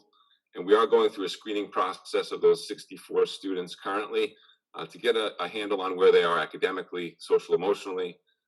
And some of our findings so far are that there are gaps in their learning. Having conversations with the parents as well about this last year in terms of homeschool. I know for my kids, it was a different experience. Even as a 21-year career educator, they don't always, listen to what parents say academically, and it's been tough. This having an additional teacher would benefit the needs of all students, especially the social emotional needs coming off of this pandemic year. Better met with smaller class sizes, as we know. The difference between a class of 23 plus, especially at the first grade level, is a drastic difference than having 18 or 19 kids. I'll try to be brief because I know Mrs. Pruitt shared a lot of this information with you today through email to kind of prepare you. But on the EL side, we have what's called a sheltered English immersion model here, where our students at pre-K to especially benefit from that full immersion in the classroom. Not to say that our newcomers to the district, students who don't speak much English, if any, don't benefit from that pullout or small group or one-on-one instruction, but our youngest ELs do benefit greatly from being fully immersed in a language-rich elementary classroom. And when there's 18 or 19 kids in that classroom, it's a much better suited environment to be able to do that. As an administrative team, we would love to have both an EL teacher and an additional teacher, either at the second grade or first grade level. But when having to decide between the two, we felt that hiring an additional teacher would be the way to go. As Dr. Cabral mentioned, I wear 2 hats. I'm both the principal of Monroe Hall, but also the EL director. And sharing this information with the EL team was, not to exaggerate, but it's devastating. We've grown this program over the years at a snail's pace. And I remember, when I started teaching at Center School, we had, I think, 2 EL tutors in the district who, came once in a while to work with our non-English speaking students. And over the years, we've been able to add to it gradually. And I think the information that was shared with you from Mrs. Pruitt shows that and as you know, we've not met these students' needs over the years. We're not in compliance. So it's tough to say, yes, we need a teacher, and this is where we should cut. And, in my discussions with the admin team, are there larger discussions that could be made, or are there other areas of the budget that would be, I don't want to say more appropriate, but a better choice right now if we want to really advocate for and promote the idea of hiring an EL teacher. So I really leave it up to your recommendations, and we feel as an admin team it's a difficult decision to make, but we feel it's the right one at the time. But if there are other options where we would entertain those as well. Caroline? So the rest of the committee has heard me tell this story, and I'm sure that sometimes they're a little bit tired of it, but my son, who graduated quite some time ago, from first grade through sixth grade, was never in a class of fewer than 30 kids. And this was in an era where there were fewer supports for children. So, kids who really should have had significant supports were just thrown in the rest of the classrooms with 30, sometimes 31, 32 kids. I'm not wanting to be the, in my day, I walked 3 miles in 6 feet of snow to school person. But honestly, there were many, many, many years where we were thrilled to have only 23 kids in a first grade class. I'm not saying that I don't absolutely support the idea that 18 or 19 kids is preferable. Of course it is, it's obvious. But I've been on this side of well, not the screen, but of the discussion so many years, and so often when we've been hearing about how we are massively underserving our ELL kids, not just a little bit, but by factors of 6, 8, 10 times what we're supposed to be providing for them. So to me, these are particularly vulnerable children. I understand that they also benefit from the immersion. I mean, that makes perfect sense. But one of the things that happened, and I can't even remember how long ago it was, it might have been 20 years ago, we had a huge influx of first graders. And it was not until July or August that we learned that there was going to be this significant increase. So what we did is we provided another adult in the classrooms where there was a significant increase in students. I think there were at that point 25 or 26 first graders in each of those classrooms. But we provided a paraprofessional during most of the day, and then you have a ratio of adults to children that is still quite favorable, because you've taken those, let's say 24 kids, but now they've each 12 has an adult to themselves, theoretically. I mean, I understand that the teacher is the primary educator in the room and is the one who, is responsible for delivering the curriculum. But I just think this is such a critical program, the EL program, and these kids are so vulnerable that if we could find a way to still provide additional support in that larger couple of classrooms, but also have the ELL teacher, I think that would be preferable, quite frankly. I realize this is a decision of the educators. I jokingly said I didn't want to second guess people, and then reminded people that I do that quite frequently. But I think being on a school committee for 28 years, I've been able to pick up quite a bit of information about education. But in addition to that, my background is as a clinical social worker, and I have over the years worked with at-risk kids. And I just, I have a really strong reaction to the idea of finally being able to provide certainly still very inadequate, but better services to these youngsters. And then just saying, oh, look, we're going to have an increase in enrollment, can't do it. I think, Chrissy, in your email, unless I misunderstood, you're saying there's still a possibility that we could have a 0.6 ELL teacher. I mean, that would certainly be better than no ELL teacher, which is the impression I got from the initial communication we received. I think it was unfortunately, it was a premature communication. There hadn't been a full discussion yet. And so, I certainly reacted strongly. I think a couple of other school committee members probably did as well. But I really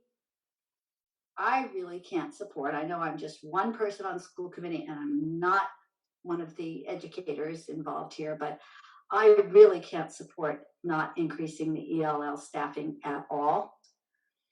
0.6 would still be I think, inadequate, but acceptable as long as we were absolutely committed to that, because this is a particularly vulnerable group, and I do think that providing another support person in a classroom where there's a few more students, we're not talking. Many districts that are better funded than we are have larger class sizes, and we all know this because we've always focused on keeping our class sizes down, especially at the early grades, and it is critically important to do that. But boy, I just keep thinking about those ELL kids and how much support they need. Sorry, I didn't mean to. If I may just jump in here for a second, because you do talk about class size, and I just want to share with you that when I started my career in education, I was a first grade teacher in a two-way bilingual program. There were 3 first grade classrooms in my school, 2 which were the two-way bilingual program. The students came and learned in English with me for a week and then went next door and learned in Spanish, and I received the other class. And then there was a self-contained all English speaking class. We capped our classes for the two-way bilingual at 18 students because of the need of our EL students. Our EL students' need was more, and we knew that we needed to have smaller class sizes in that area, where the all English speaking class did have 23 students. They were capped at 23. So while I hear you about class size, and I will tell you that, when I look at my days in Boston Public Schools, or my previous districts, the class sizes, you're right, we're very fortunate to have smaller class sizes here. However, when we think about what is best in the K-2 classrooms, servicing our EL students K-2, and I do have in the guidance that Desi put out, talking about in kindergarten especially, the best means for our EL students is to fully immerse them in the classroom. And Tom, correct me if I'm wrong, but in speaking with the EL department, 2 out of the 4 educators agreed that the smaller class size was beneficial for our EL students at that grade level. Yeah, certainly. I mean, they understand the decision and why it was made, but it stings. It's hard to take because of the progress made. But yeah, they get it. They're in the classrooms. They're working with kids, and our EL teachers do more than just English teaching. They are helping kids with immigration status. They're helping kids with applying for their driver's licenses and studying for tests outside of school, helping families with homelessness or food insecurity, you name it. They're more than, they're going above and beyond already, Yes. And doing more than their job description. So it's tough to take. And Caroline, I agree with you. I think any step in that positive direction we could make would be wonderful. If it can't be the 1.0 or 0.6 would be great. And it is. It's like robbing Peter to pay Paul. I get that. But Chrissy's right, and even within this district, when I started here 21 years ago, I had class sizes of 25, 26. It's at 3rd grade where it's a little bit easier to navigate, but now 8 years watching what our kindergarten teachers, our 1st and 2nd grade teachers do, it's so difficult to get to all those kids, not just academically, but socially, emotionally, when you have 22, 23 kids in a class. Like Chrissy has said, it's an extra entire reading group to try and work through your rotations. And please note, I'm not negating the services. I mean, it's almost like what comes first, the chicken or the egg, in the sense of, they're both great need. And I just see from my experience as a 1st grade teacher, working with a huge population of EL students, much larger than what we have in Easton, the need, having the students have the opportunities to meet with me, in my small reading groups, in my small math groups, because I pulled them as well, more often, is that tier 1 instruction is where they really learn so much at that age. That is a fully, a fully language enriched classroom. And Caroline, I will happily share the guidance with you that shares that information about kindergarten. I had a 1st grade teacher because I did have a sub-separate SEL classroom when I was an administrator in Boston. And in first and second grade, they implemented, dramatic play because the kids needed opportunities to speak to each other. And that was part of their tier 1 instruction for our EL students, because they need those opportunities. Tom shared with me yesterday that he had a student who, what were they reading when they first came, a newcomer? At 12, they knew, 12 letters or something? It came in reading about 19 words correct per minute, which even as a newcomer is extraordinary when you Right. don't know the language. And she's up to 58 words now. And this is only after, she joined us after we reopened for full-time in-person learning. And another one of our ELs I was looking today has increased to almost a grade level standard at the end of the year. So, being fully immersed in that's all, again, having those small groups. They meet with Mrs. McEwen, who is our pre-K 2 EL teacher at Moreau Center. They meet with her on a regular basis. But, she's pulled in multiple directions, being in 2 schools, and scheduling can be tricky. But they are making gains. And if we had appropriate staffing, they could make even more gains. But yeah, it's tough. I'm on both sides of the fence because of being, a teacher's principal and understanding what, that's like to be in a classroom with non-English speakers and trying to service their needs, and also advocating for the EL team and watching what they have done for the last 8 years. So if there's another way, if there's something we can do to figure out how to have both, it would be amazing. Well, just getting back to my question about whether you could offer someone, do paraprofessionals, they do tier 1 interventions, don't they? Or am I wrong about that? Could you, if you had another adult, an educator, certainly a paraprofessional is an educator, in the classroom with 23 kids, would that still not be almost kind of the equivalent of having 18 kids, but with the teacher? I'm just trying to figure out a way to offer the best situation for both the kids who don't have that EL enhancement need and those who do. But my larger question is, would we still pursue a 0.6 EL teacher if we went ahead with the additional first grade teacher? So I have 2 questions. One, what is the problem with the idea of having another adult in the room, even if it's not an actual classroom teacher?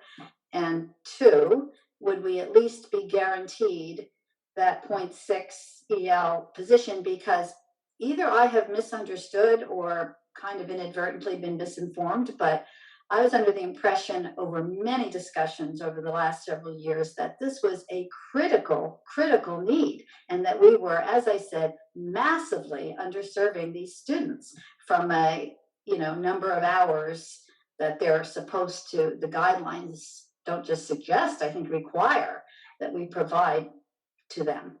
So have I misunderstood the passion that went into those discussions about providing more services for those youngsters? No, I don't think you misunderstood that. I think what we're saying is we had low class sizes, and so having more having more EL services was ideal. Is what was needed here, because I'm gonna be very candid about the progression of this. And the team knows this. I was very disturbed and distraught upon hearing this suggestion. I'm just going to be candid. It came very late in the game, in my opinion. It was literally the day after town meeting. We've been working on the budget for quite some time. However, I've been in this business long enough to know that you don't always have advance notice of things. And after sitting with the team and meeting with them and discussing this, I trust them. And I'm not saying you don't trust them, but I want to explain why I trust them. You saw me advocate for EL. It was at their prompting and with their agreement, so I know they all agreed. You're not wrong. However, I could give a similar presentation about a half dozen other things where we're grossly underfunded and don't have resources. And one of them right now is in the skills of the students coming to us after being out of school or not attending kindergarten after COVID. We have never had this situation, probably in the history of the Easton Public Schools, and certainly not in my 30-year experience. I think it's important to remember, when students come into school, even if they're fully speaking a different language, they're learning how to read and they're learning how to spell. They're learning decoding, which is reading, and encoding, which is spelling. If they are fully immersed in an English classroom, when they learn how to read and they learn how to spell, they're learning it in English. These are not students who are like in later grades. We have a difficulty with them trying to translate their own thinking and their own reading and writing from Spanish to English, for example. These students haven't written yet, most of them, and many of them do not yet know how to read. And I understand what you're saying about class sizes, just to reduce class sizes. You know that I've had my finger on the pulse of class sizes forever. My experience is 30 plus in a class. I've rarely taught a class less than that. In the districts I taught in New Bedford, it's widely known, and there are 30 plus students in elementary classrooms there with no other help. No paras in kindergarten classrooms or any of those levels. If they're lucky, they share paraprofessionals. But we have three really educated and experienced principals and an assistant superintendent whose experience is in elementary as well. And they've reviewed all the data of the assessments coming in. This is not a regular year. This is not simply class sizes as normal. We have students who normally would have gone to our kindergarten who didn't do anything for the entire year. They didn't go to a private kindergarten. They didn't go to a private pre-K. They did not get social interaction with kids. And we're seeing that now as we're assessing them coming in. Is this a long-term solution? Probably not, which is why we're hoping this is only for a year. But saying, is there a way we can find a way to have this or find a way to, we don't find ways. We cut and we reassess and we reapply. So yeah, we did talk about potentially getting a 0.6, but that's not without a loss. We're looking at getting rid of 2 of the intervention positions we just put in place. That's the only way we can get a 0.6. So it's not that we can just make something happen. I think you're very creatively thinking, and it shows your experience when you're talking about putting another adult in the room. But if you've got 5 classrooms and you hire 1 teacher and it brings down the level of all of those classrooms, that is cheaper than getting 1 paraprofessional in each of those 5 classrooms.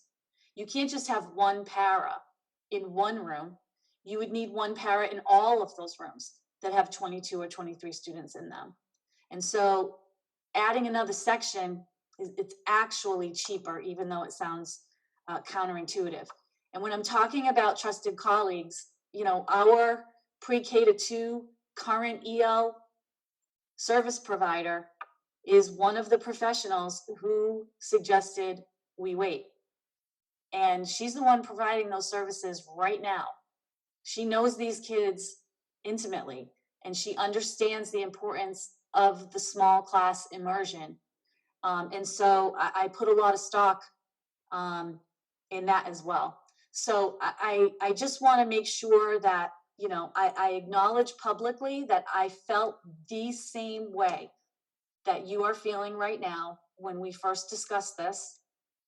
But we have done a lot of data collection and conversing about this in that amount of time. I would have been presenting this to you tonight for your consideration. Unfortunately, someone contacted you prior without having all of the information. And so it prohibited me from being able to do that. And I think it may have skewed the conversation here because we were still working on it. It's possible, even if we decide to do the 0.6, or it's possible we don't advertise that until July because we have moving parts. For example, if one more educator retires before the end of the year, that would be funding that could go to get a 0.6 position without cutting anything. However, if one more student gets outplaced, it changes it. This is a moving target all the time. And so, it's something we can add at any time if we need to. But something that also hasn't been mentioned here that I think is salient to the conversation, or at least was to me when I was briefed on this, is that we have 2 developments that are being built right now, and we have students coming in all the time. I think just Center School had 8 first grade students added within the last couple of weeks. We are at a point where if we add another 8 kids, we'd have to find another teacher mid-year, which means something else gets cut. Perhaps a currently working employee gets let go as opposed to a position that hasn't been filled yet. So it is a moving target. It's unfortunate that we're this close to the wire in our funding that makes these decisions so painful. I appreciate deeply and greatly that you have listened so intently to our presentations and that you have that faith in us that we do need the EL staffing. But I am humbly presenting to you that some new information is developing that right now is making this a critical need as well. It doesn't mean we're going to stop working on this. I only became aware of this on Tuesday. So we are still looking at other areas. What are the end of year numbers for electricity? Can we change that number for next year? Like, there are so many line items that we still need to look at. But this is a conversation that we felt was very important to bring to your attention because it is a startling development to us as well.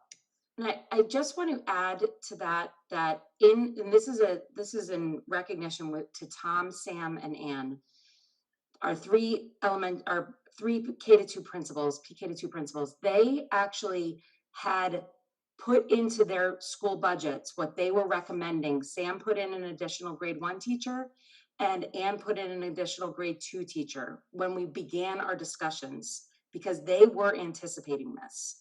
Because of the class size, we prioritized the EL teacher. And that was at the time. Because of the class size at that time, we prioritized the EL teacher, which was then moved on to the final budget presentation. This new incoming information was developing, and that's when Leisha was just alerted to the rise in the enrollment.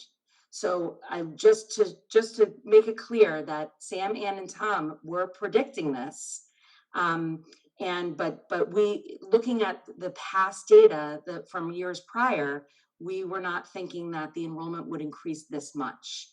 And so, and we should, in retrospect, I should have thought, well, we had all these kids that left and they were coming back to be better prepared for this. But and again, just to reiterate, we definitely need more EL support. But in this time in COVID, with what we're dealing with, this is where we're at. Sorry, I just keep babbling. I apologize. I know I'm dominating this conversation, but I have one more question. You're saying this could be only for a year. Why couldn't we wait to see what the numbers are in August and hire a long-term sub for a year? Because a long-term sub is so much less expensive, we'd still be able to fund at least a 0.6 EL teacher if we were to do that. Why would we, if we don't really even have the full numbers yet? I mean, like you said, we could find out in August that we need a teacher elsewhere as well. And that's going to be, quite the scramble. And I think in those cases, we would hire a long-term sub. So why would we not go that route so that we can have both? I mean, I'm not meaning to be stubborn or to in any way dismiss these highly informed educators, but, you know, I feel more comfortable after all these years, at least feeling that my opinions are worth something. And I just. That's why we're I feel having like- this conversation, because we agree with Yeah. you. So I do want the other school committee members to join me, though. I mean, not join in what I'm saying, but to join me in expressing their views, because if I'm the only one that is this concerned about this change, then you know, I need to withdraw from this and stop dominating the conversation. well, to answer your question, twofold. One is that we are hearing very loudly that there is a need now with the numbers now. What I'm saying is we would be in a very bad way if the numbers increased and we had to hire somebody midstream. That would just be a crisis. Legally, you don't hire a long-term sub unless they're filling a position that has been vacated. We're very careful about how we hire long-term subs. Aside from the fact that if you want quality educators, this is the time to hire them. But you can't legally hire somebody for a job that doesn't exist and hasn't been vacated. That's not a sub. That's taking union work from union employees. We are very cognizant of avoiding that practice. Alicia, No, I know. It's a great question. It's a very good question. Occasionally in the past, an agreement has actually been made with the union, but that's some time ago to when there were budgetary constraints and challenges like this, that for 1 year we could do this.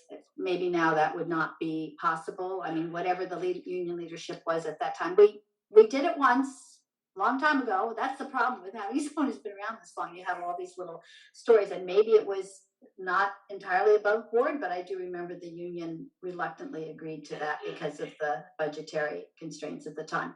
But that was many years ago. So, and I think you're exactly right that we probably could not do that now. But you know, when you're saying it could be only for a year, that means we'd be hiring somebody and potentially saying, you know, now we don't need you after 1 year. No, because our teachers who are certified up to, you know, we have teachers who are certified pre-K to 2. We have other teachers that are certified 1 to 6. In those areas, we have a great deal of turnover in the next several years, including this year. And teachers move all the time in those grades. They likely could teach a different grade. That's totally possible. No, that's good, because I hate the idea of hiring somebody and then, you know, having to let them go in a year. I mean, that. In But addition, again, what kind of focus will? in addition to the ethical considerations of that, it's financially not fiscally responsible because you pay unemployment for a year and you don't actually save it. Yeah. What is the, So what does everybody else think? what's the contract say for class size? it doesn't. Nancy, I see. There's no cap listed out in the contract? No, Nope. that Never is has been. purposeful on the part of the school committee. That is purposeful decision. It's a very dangerous thing to have cap, because you never know if the budget is going to be blown up 1 year and you can't even honor the cap. So, but I'm interested to hear the views of the other school committee members. And again, I apologize for taking so much of everyone's time. So I have a couple things, and I see hands up. I know I'm coming to you, Nancy. I heard Tom say, and I think Leisha, that 2 of the 4 L people voted for this. That also means that 2 of the 4 Can I interject, Michelle, for a second? Because I think there's a misunderstanding. I don't want anyone to think that there was a vote or that, you know, we came to a decision as a team. I shared with the team after our decision as an admin team. I shared with the EL team that we were going to go forth with this possible cut. In our discussion, 2 of the 4 teachers understand that class size is important. under no circumstances did they say, yes, I vote to cut the EL position. None of them are advocates of cutting this position. They're adamant about that. I am as well. I don't want to cut this position, but like Dr. Cabral said, in order to gain this classroom teacher, we have to cut somewhere. We can't add without losing something. And in our discussion as an admin team, the only thing that I saw at the pre-K 2 level, and it hurt my heart to say, I'm the one who brought it up as EL director, that EL position is the only thing that I can see. We also talked about interventionists, but at the time, I believe we thought that they were in the grant fund instead of in our budget. I think that's where the 0.6 would come from, to my understanding, that it would come from those interventionists being in the budget. Yeah, we have 2 interventionists still in the budget, which Right. I know our EL teachers are listening and paying close attention to this, and I want to make sure that that's stated, that it wasn't a vote. It wasn't them saying, yes, cut the position. They are adamant that we need this position. We've needed it for a while. But it's their understanding that class size is important. 2 of those 4 teachers voiced it out loud to me and said, no, we understand that class size at first grade is important. So that was just a clarification. Thanks, Michelle. Okay. So I have some more comments. I don't even know where to begin. I second that we've been hearing year after year about this lack of being able to service ELs. Our district was getting penalized because of this, and that this was the highest priority, or one of the higher priorities. And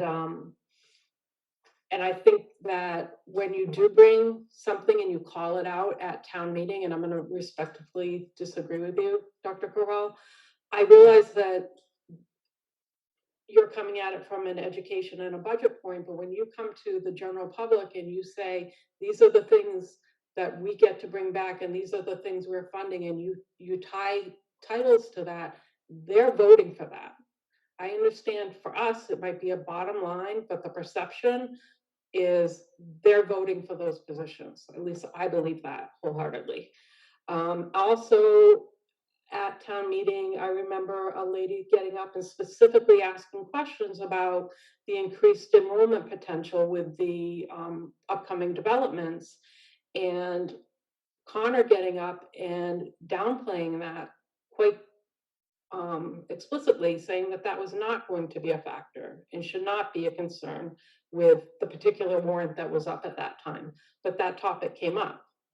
I realize I am new to the L world, just completing my education in it, but I have a hard time backing that throwing kids into a complete immersion, especially that young, when their L1 language is what you need to bridge to their L2 language. And you need somebody who's going to be able to support and scaffold and give them all the support they need at that critical time, trying to use what they know in their native language to develop the second language.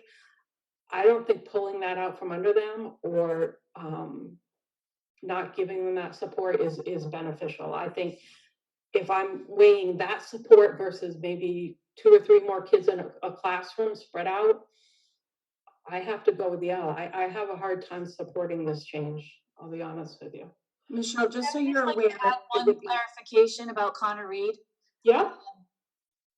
There's no way he could know about the number of students who normally would have stayed in our district that were gone because of COVID. I just want to clarify that from his perspective. If we had just had the additional students with what we had this year, we would not need the extra teacher. But now we're seeing all the students that if you think about this, if the student's first experience is kindergarten, that's the first time we meet them. So this year we have kids coming into first grade that we literally didn't know existed. We didn't know they were residents of Easton. We didn't know they were people. And so we are caught off guard with the number of kids that just were completely off the radar, that didn't register with us until now.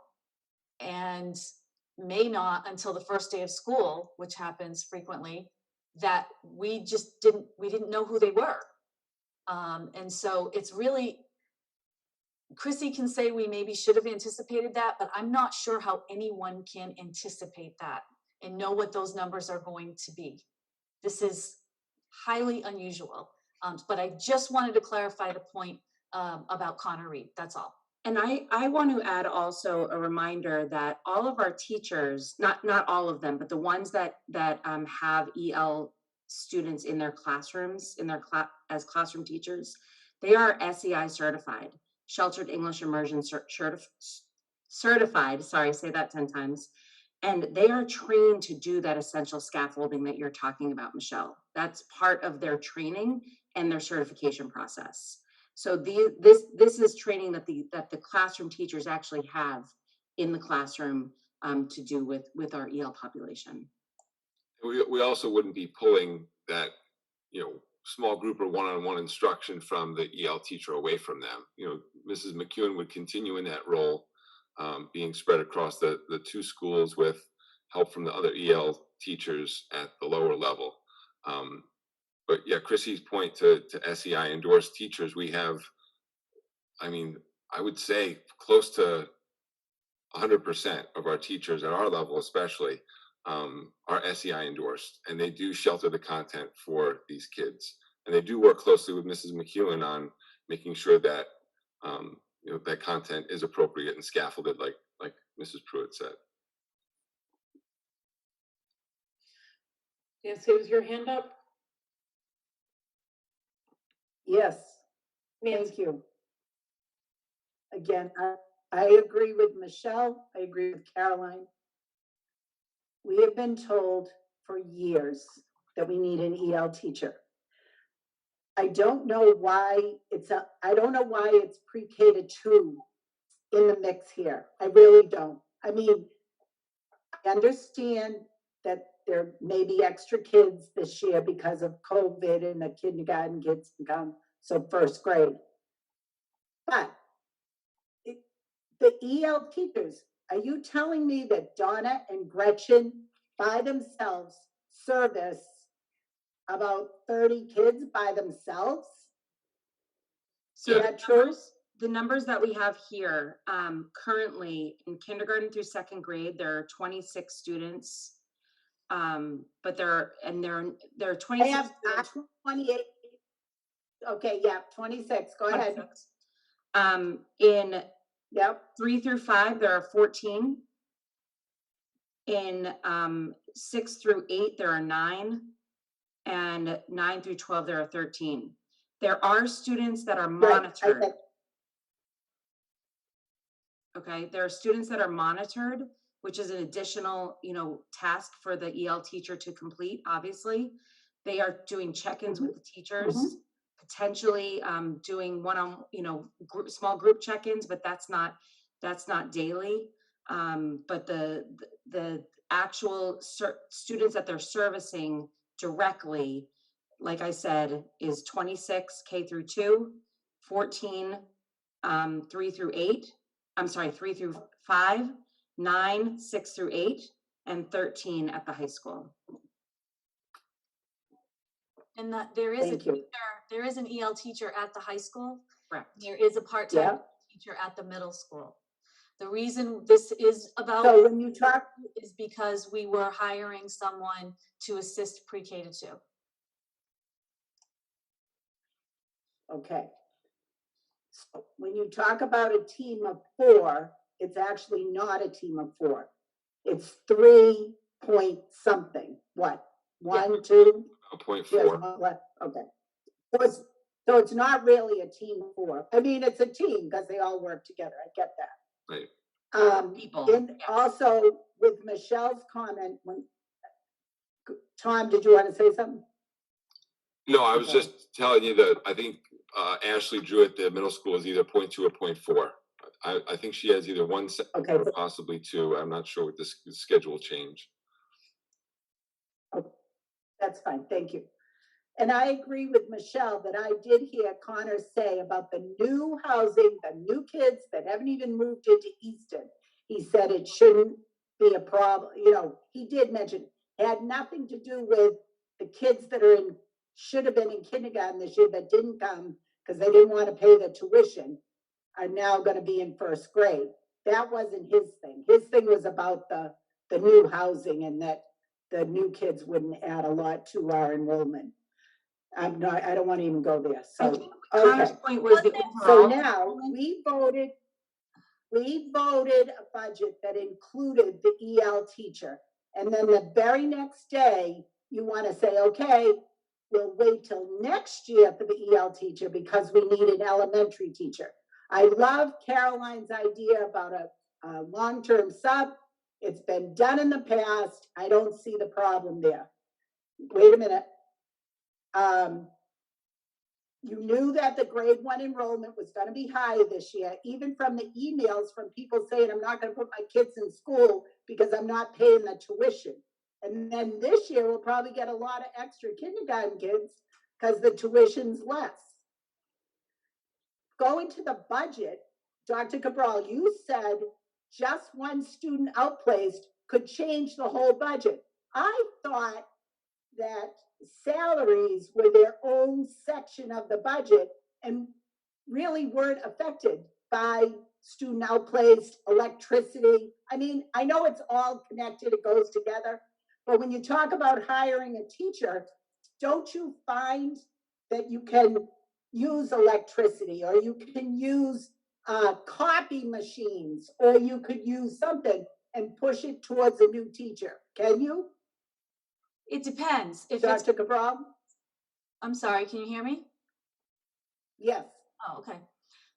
It depends, because if it's a one-time fund, then you can do that once, yes. But you wouldn't use, you know, if you're not gonna get copy machines for 3 years, copy machines, 3 copy machines. If you then hire a person with that, you either have to lay them off the next year and pay unemployment, or you find 3 more copy machines worth of money the next year somewhere else. So no, you can't necessarily hire a person with one-time funds. When I was talking about kindergarten kids we didn't know about, I wasn't talking about tuition. I was talking about the fact that kindergarten is not compulsory in Massachusetts. And so what we found was a lot of parents decided my student will not start school until first grade instead of kindergarten. It had nothing to do, I wasn't talking about tuition at all. In terms of Connor's statement, I agree with Connor's statement. The question was, isn't this going to tax our resources as a town to have more students come into our school? It actually benefits our school enrollment as we're trying to work toward foundation.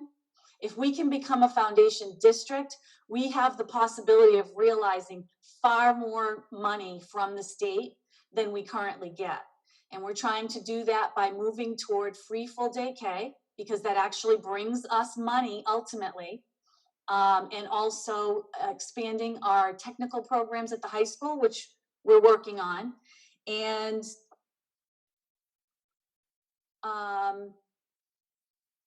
the long-term sub, I don't know what to say except that it's unlawful. So, Okay. and All right. just so you know, this happens all the time. I don't know if this is new information. I don't know why it is, because we've talked about this a lot, but getting rid of something that we intentionally tried to do or adding something that we were able to do later happens all the time. And I want to make it clear, I am not saying we no longer need an EL teacher. I am not contradicting myself. We still need an EL teacher. I was the person that stood there and gave you those statistics, and I stand by them. We have a different need that has cropped up, is all that I am saying. I am not saying that that other need went away. I am saying we are doing what we have always done, which is try to provide the very best in all areas with a very small amount of money. I am not saying we don't need it anymore, but this does happen all the time. And I think it's important that people know that, if they don't know that. This happens frequently.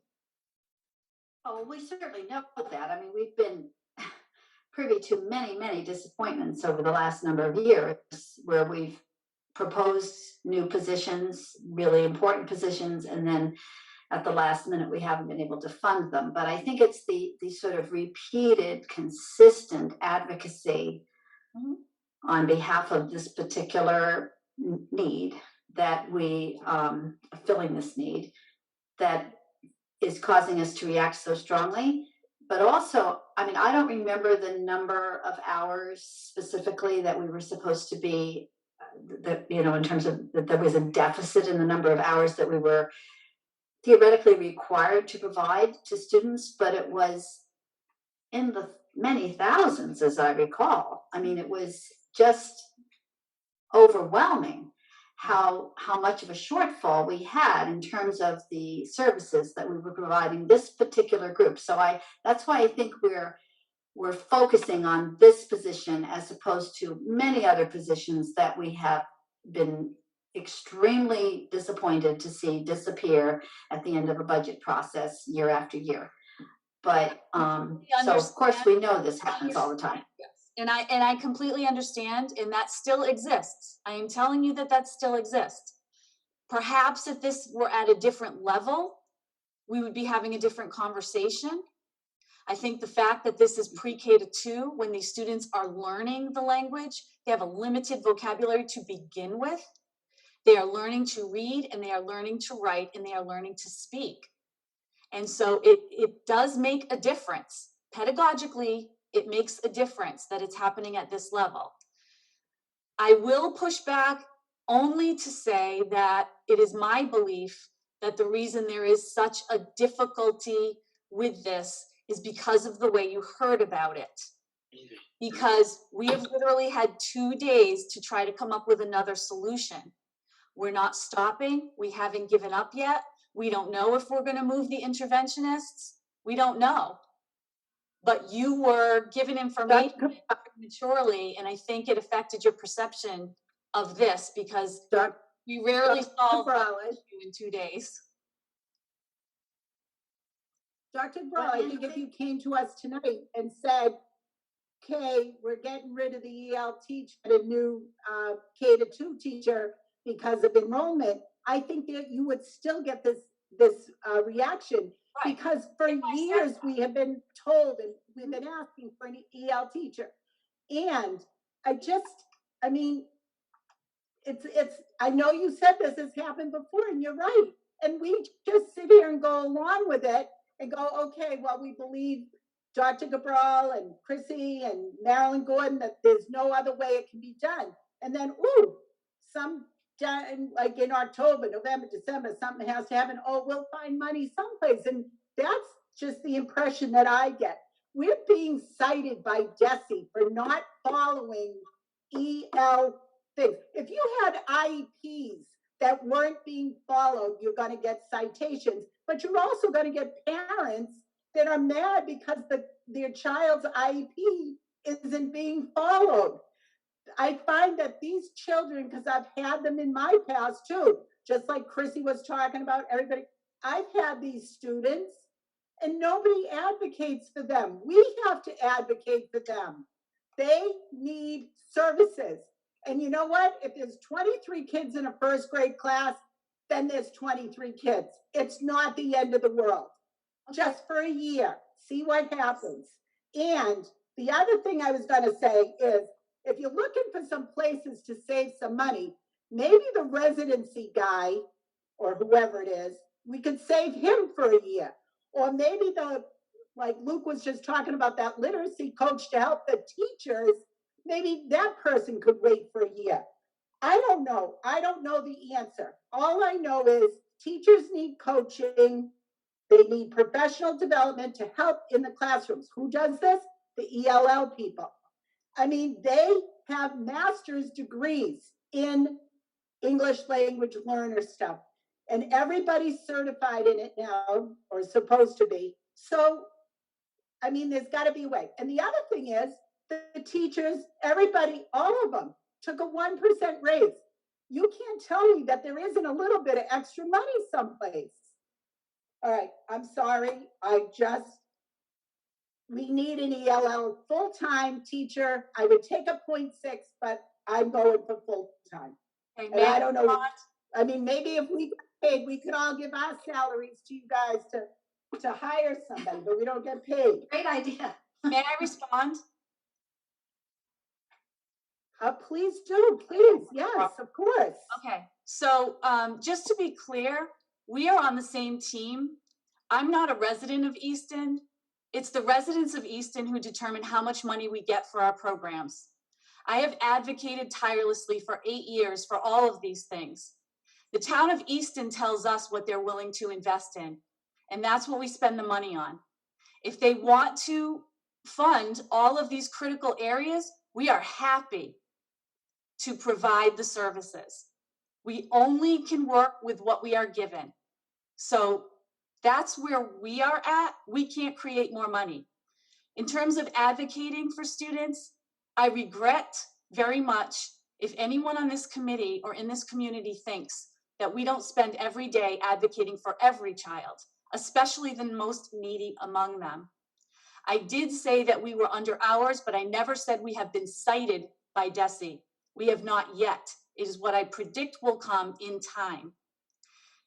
In terms of the residency person, I hired someone per hour this year for about 10 hours, and they were able to bring to this district $80,000 from non-residents who we were servicing. It is my professional opinion that this position will pay for itself several times over throughout the course of an entire year, which is why it was recommended. In terms of extra money in the budget, we asked for the 1% so that we could get through the year. One-time funds will be returned to the town. I must say that I take exception to any suggestion that we find money, because that is an unfortunate phrase that has been repeated for many years. I've tried to explain how money frees up occasionally and unexpectedly. We never find it. I'm telling you right now, if 2 or 3 educators right now tell us they're going to retire, that is going to change our bottom line. If you consider that finding money, then yes, I guess we do find money, but it's certainly not in a way that is predictable. I understand that, and thank you for that, but I mean, you promised, well, not that you promised, but in the budget, EL teacher.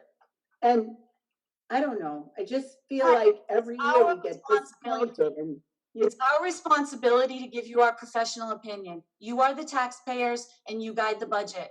If you want an EL teacher, you have it, but you have professionals telling you here, 5 that are on this, the 3 principals, Chrissy and myself, that are telling you that you are going to have a huge decrease in student achievement in your first 3 grades of this district that will follow those kids through the system, result potentially in special education services or an increased need of interventions. I have advised you as such so that if it happens, you are aware. If that is what you wish to do going forward, we are at your disposal to carry out your wishes. You want an EL teacher, that's fine. Please understand the potential repercussions that your educators are simply telling you about. We are not looking for, certainly not an argument. We're not looking to convince you either way. We are presenting to you, which is our role and our responsibility. If you wish us to go forward with an EL teacher, knowing what you know, we are fine to do that. We will hire someone. We will go forward. We will serve these students, all of them, the best way we possibly can with what the people of Easton give us to work with. We will still continue to do that. So, Michelle, well, first of all, I can tell that this is very distressing, not just for you, Alicia, but obviously for all of us. I will say that you made one very strong point, which is, I mean, I assume that you were alluding to that window of opportunity in the brain for young children to acquire a second language. And there's no doubt that the younger a child is, when they're exposed to a second language, the more easily they'll pick it up and the better it will be sustained over time. So, I do agree that first grade students are going to, that are non-English speaking initially, will pick up that language much more quickly than, say, an 8th grade student would. It's just the way the brain works. So that is actually a pretty convincing factor in your in all of the points that you've made. But I do think that I must have misunderstood, because I was under the impression that we were going to get at least a partial ELL teacher, even if we did go with the additional first grade teacher. So By what eliminating is the likelihood of that? By eliminating. Oh, okay, so that was, all right, so, and because we can't really do that because it's in the budget, okay, it's coming back to me now, how you explained that. Okay, well, I mean, Well, we do have two I do, in the budget that we're looking to moving. What I'm saying is, this is a problem of practice right now that is 48 hours old. We have not been able to go through $44 million of lines for a solution. I agree with you, Nancy. If I had presented it as the decision tonight, you would have been equally upset. I had no intention of doing that. I had an intention of advising you of the status. That's all. We will continue to work on this. And Tom sharing with the EL team that we're putting a hold on the hiring. We had decided to put a hold on the hiring of the EL teacher because we have to relook at the budget and think about now, because like I had said before, I had originally thought that all the interventionists were getting moved into the grant. That's not the case. 2 are staying within the budget.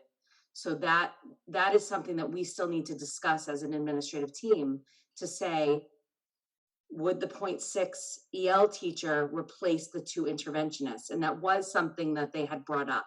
So that is a possibility. And then we need to think about, is there going to be another retirement? Is, that 0.6 may turn into a 0.1, because this is, like Alicia said, this is 48 hours old. 1.0, not a 0.1. Oh, sorry, 1.0, sorry. Jen? do you think that So I've been, it's likely you could get, go ahead, Caroline. go ahead, Jen, sorry. So No, I've been quiet through this. I'll share that I was upset to hear about this proposal, because I feel like it's a population that is constantly. I feel like it's a population that's getting kicked when it's down. If ever there's a population who is suffering from COVID, I'm guessing that this is the group, right? So, but I know that we're all on the same team, and we all understand that. We're all equally upset about the idea of, finally living up to one of our values, right? Which is working with the most vulnerable populations and increasing the services to them, and to, be put in a position where it's robbing Peter to pay Paul. I'm sorry. It's upsetting, but I think the feedback from Chrissy and from Mr. Higgins is very compelling, and I understand far better, and I thank you guys for explaining the benefit to everybody, including the EL students, of that smaller classroom setting. It does make sense. I do wonder, I'd like to get more feedback, and I know it's very preliminary, but to talk about the interventionists. If we were to hire, add an additional teacher to reduce class size, does that help mitigate the need for interventionists, or are we just creating another problem that's going to affect everybody, including the EL students who might need intervention on top of English language services? So Chrissy, if you can talk a little bit about that, I'd appreciate it. I just want to say, I think it's the same situation, right? And so we are in a similar situation, I should say. Having to cut interventionists is also heartbreaking. It's what I've been advocating for. get those our Richardson, Olmsted and EMS are our Title I schools. That's where our interventionists are. We have been working hard to build into the budget to get interventionists at our primary schools. And here they were, right? Yeah. And so it is a very similar thing because, you know, we all know that early intervention is the best intervention, is the most effective intervention. And so it is similar. But I honestly believe, in my professional opinion, that lower class size will be more effective if we have to make a decision. It's not saying we don't need the interventionists, because we need them. We need the interventionists, we need the EL teacher, there's no doubt. But to put a paraprofessional in a classroom with 23 students, by the way, I had 18 students with more than half of them EL students and a paraprofessional, while my colleague across the hall had 23 to 25 students with no paraprofessional because she didn't have EL students in there. So, you know, but to put a paraprofessional in a class of 23 is still not paraprofessionals are wonderful, do not get me wrong. It's not as effective for instruction as it is to have a smaller class size where the teacher can meet with small groups more often. Okay, thank you. Can I just ask one more question about funding? Sorry, Jackie. The government money that, like, ESSER, or there's another money coming, and I know we were told that none of that money can hire somebody, but could you hire somebody for a year and say, we're hiring you for a year, and that's it? Or is that against the law also? I'm not familiar, so I would need It's not against some the law. understanding on that. It's not against the law.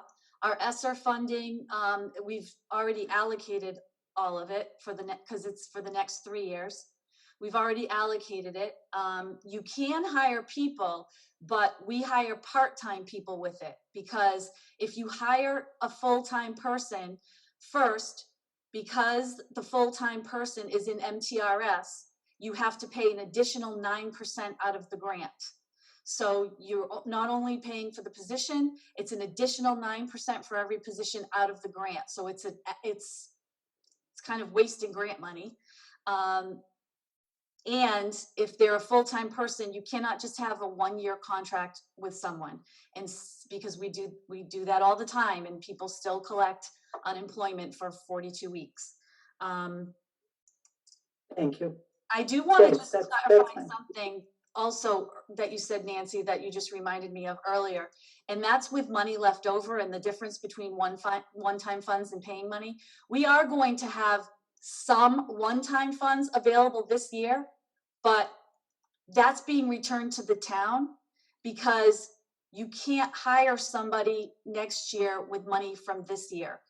The money from this year expires on June 30th. So we can't even use it for summer school. Right. Okay, thank you. Jackie? Thank you. Thank you for this discussion. I've learned a lot listening to the different comments. But what I wanted to ask you is, you said this is something you found out about this need on Tuesday. So you've had 2 days to work on this with everything else. So, I mean, is this something you need tonight? Can you spend a little more time trying to figure this out? How to make this work? What our different options are? We don't need anything. This was not any kind of a vote or anything. This was simply to be informative of where we're at this point. There is nothing to vote on or decide. Okay, but I guess my question is this something you're still going to continue to work on, how to possibly fund this position or a part position, or how to? Yes. Alicia, I would say that the only thing that we're up against, obviously, is placement. You know, tomorrow we use our half day for placement. So, you know, it does seem like an 11th hour decision in terms of if we're going to have sections or not. I'm sorry, Jackie, I thought you were asking about the EL teacher. Well, because it seems to be one or the other, so that's what I was asking, is if you're trying to continue to figure out how to do both, or if this is a decision, I guess, as Mr. Higgins said, because you're doing placement tomorrow, that you're just gonna, We were looking to advertise for placement, have the position open, and then continue to work on trying to find how to get the EL position. okay.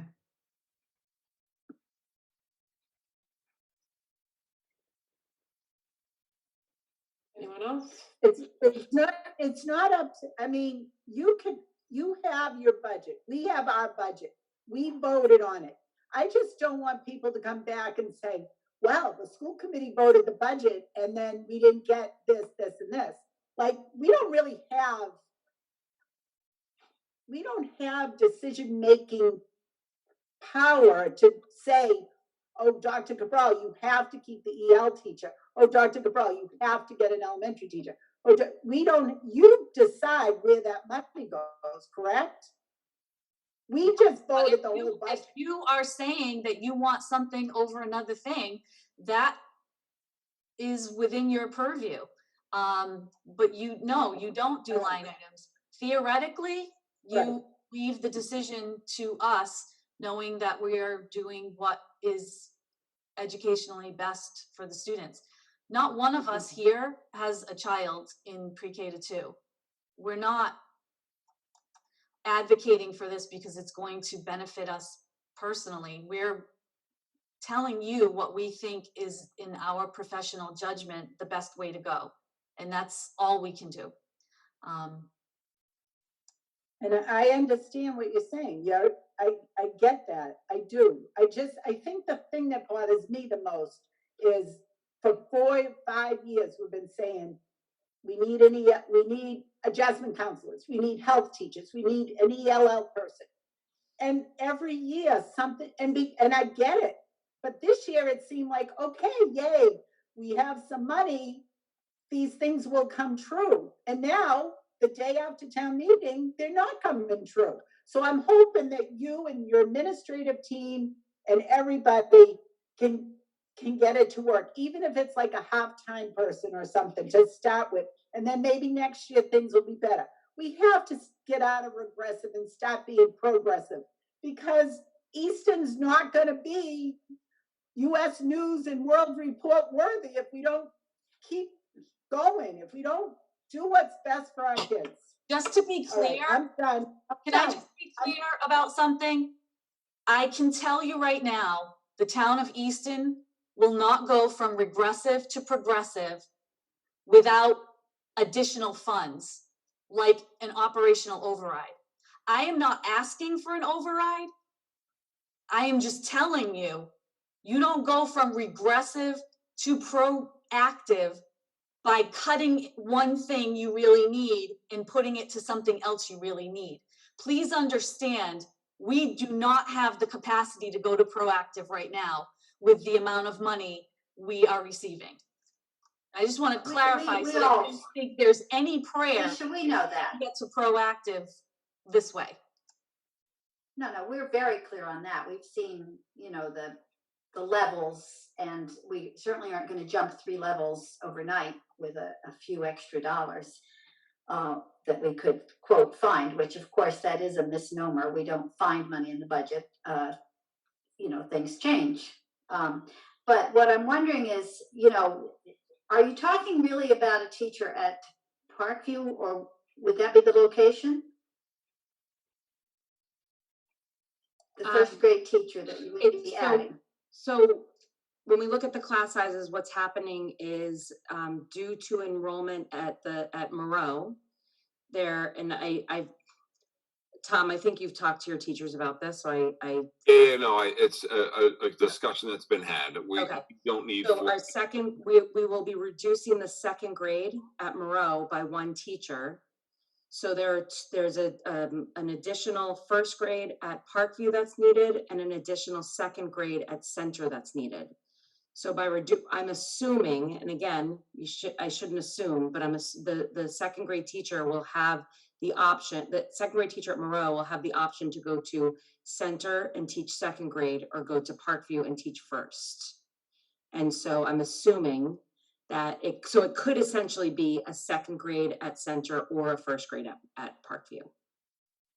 One or Okay, the other. so, all right, so that actually does make my question a little more complicated, or it makes the answer to my question more complicated than I had anticipated, because what I was thinking initially was that when you do this placement process, you wouldn't be doing it you'd only be doing it in one school, but effectively what you're saying now is that but won't you know at the point you do this placement whether this second grade teacher will either move into second grade at Center or will move down to first grade? I mean, you'd have to know that before you do placement anyway, right? I mean, No, you don't that's necessarily something need to know the teachers. You just need to know the number of sections. So the students get placed according to the sections that the number of sections. Okay, And so at Center, one way or another, you're going to have that second grade teacher. I mean, okay. yes. So what I'm wondering then is when you do this placement process, couldn't you do a couple of options? I mean, you're not notifying the parents tomorrow. No, You're we're just starting the just process, to be honest with you. Pardon me? We're just starting the process tomorrow. Right, you're just starting the draft. process, and it's a lengthy, a lot of exchange of information among the teachers and so on. No, Yes. so I'm not, I mean, I know that's a little extra work, but sometimes just providing a couple of options, it would be a little extra work. I understand that, a little extra discussion, but it doesn't mean that just because you're starting that process tomorrow, this makes the decision for us, so we don't have any more time. And I am with Nancy and others who have suggested this too, that maybe, I mean, even if we could get a 0.4 EL, if something happens, some change occurs in the budget, or if there's some way to, pull some money out of a contract or something, who knows? I mean, I know that we don't find money, literally. I mean, it would be so nice if someone would just, leave a couple $100,000 laying around for us, but that does not happen. But I'm loath to say that I don't agree with our professional educators. The truth is, though, I kind of don't, but I'm not going to. I mean, I would still defer to your decision making in this, even though I think 23 kids in a first grade class, even though there will definitely be learning gaps, is way better than learning gaps at a later age. These kids not only are going to learn, I mean, it's true they'll also learn a language more quickly, but they will also close those gaps more quickly. The younger the students are, the more quickly they do catch up. So I don't think that we can say the difference between 18 or 19 kids and 23 is going to be disastrous for those kids in a classroom of 23. I don't buy that. But again, I will defer to you personally anyway. I'm only one of 5. I don't entirely disagree, though, that this is the right, I don't entirely agree that this is the right decision. And, I'm pretty set on that. I'm not a professional educator, but I've got a lot of thought going into this. And I just will say that there is a huge difference to have 23 6-year-olds in a classroom versus 18 6-year-olds. Those 5 6-year-olds, it's one of those things that it may not seem like a lot, but when you're immersed in the classroom and working with students at that age level, it is a huge difference. It may not be as much of a difference in this at the secondary level. Sorry, secondary teachers, don't be mad at me. My experience is in elementary, but it is a huge difference. And to think that, not to use the example again, but the reading group, to work with 4 reading groups over a course of a week versus 5. I mean, that's a huge 5 or 6, because sometimes you have to take those 5 kids and split them into different groups. It's a huge difference, and the students get so much more attention with the smaller class size, which is what they need next year with COVID. And honestly, Chrissy, the reading and the math is not not the biggest concern right now. Going into a year after a pandemic, the social emotional needs of these kids is paramount. And to say you're gonna have 23 first graders in a class and that's okay. A classroom teacher cannot meet the social emotional needs of 23 kids by themselves. It's not doable. We're having a tough time right now with 18, 19 kids going through this year. And so on the heels of that, it's going to be extremely difficult. It's putting it on the backs of our classroom teachers. And again, like I said, I feel like I'm on the fence because I believe strongly in small class sizes in order to meet those needs. And I am a strong advocate for our EL program. And it's like I said, it was a really difficult decision for me, especially. And it's not that we don't want it or don't think it's important. We do. It is extremely important. But it was the decision we made at the time.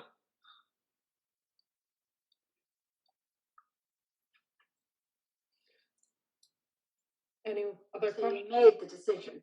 Okay. That's what I'm hearing The too. recommendation, Caroline, the recommendation to Okay, well, honestly, you've said that the decision was made probably half a dozen times. So, I mean, I know that you are now saying it's a recommendation, but I mean, I get that the assumption was that the decision was made. But as I said, I'm not going to fight this. I just don't entirely agree. Even some of the indicators about class size difference. Chrissy, I have the greatest respect for you. I've only in my day substitute taught for a little bit and had, I think, 34 kids in a class for that, and it was crazy. So, 23 seems just really pretty doable, but of course it's different from 18. I mean, it should be obvious to anyone that you can give kids a ton more support at that level. But, first we're talking about learning gaps. Now we're talking about social emotional concerns. We're kind of jumping all over the place. I can't disagree about if you have 5 fewer kids in a class, the teacher's going to provide more social emotional support for those youngsters. So, everything you say is absolutely true. So it comes down to what is, from each of our perspectives, more important. And I would say the ELL teacher, just because I consider those children most vulnerable, but I have to respect your expertise in this and defer to you.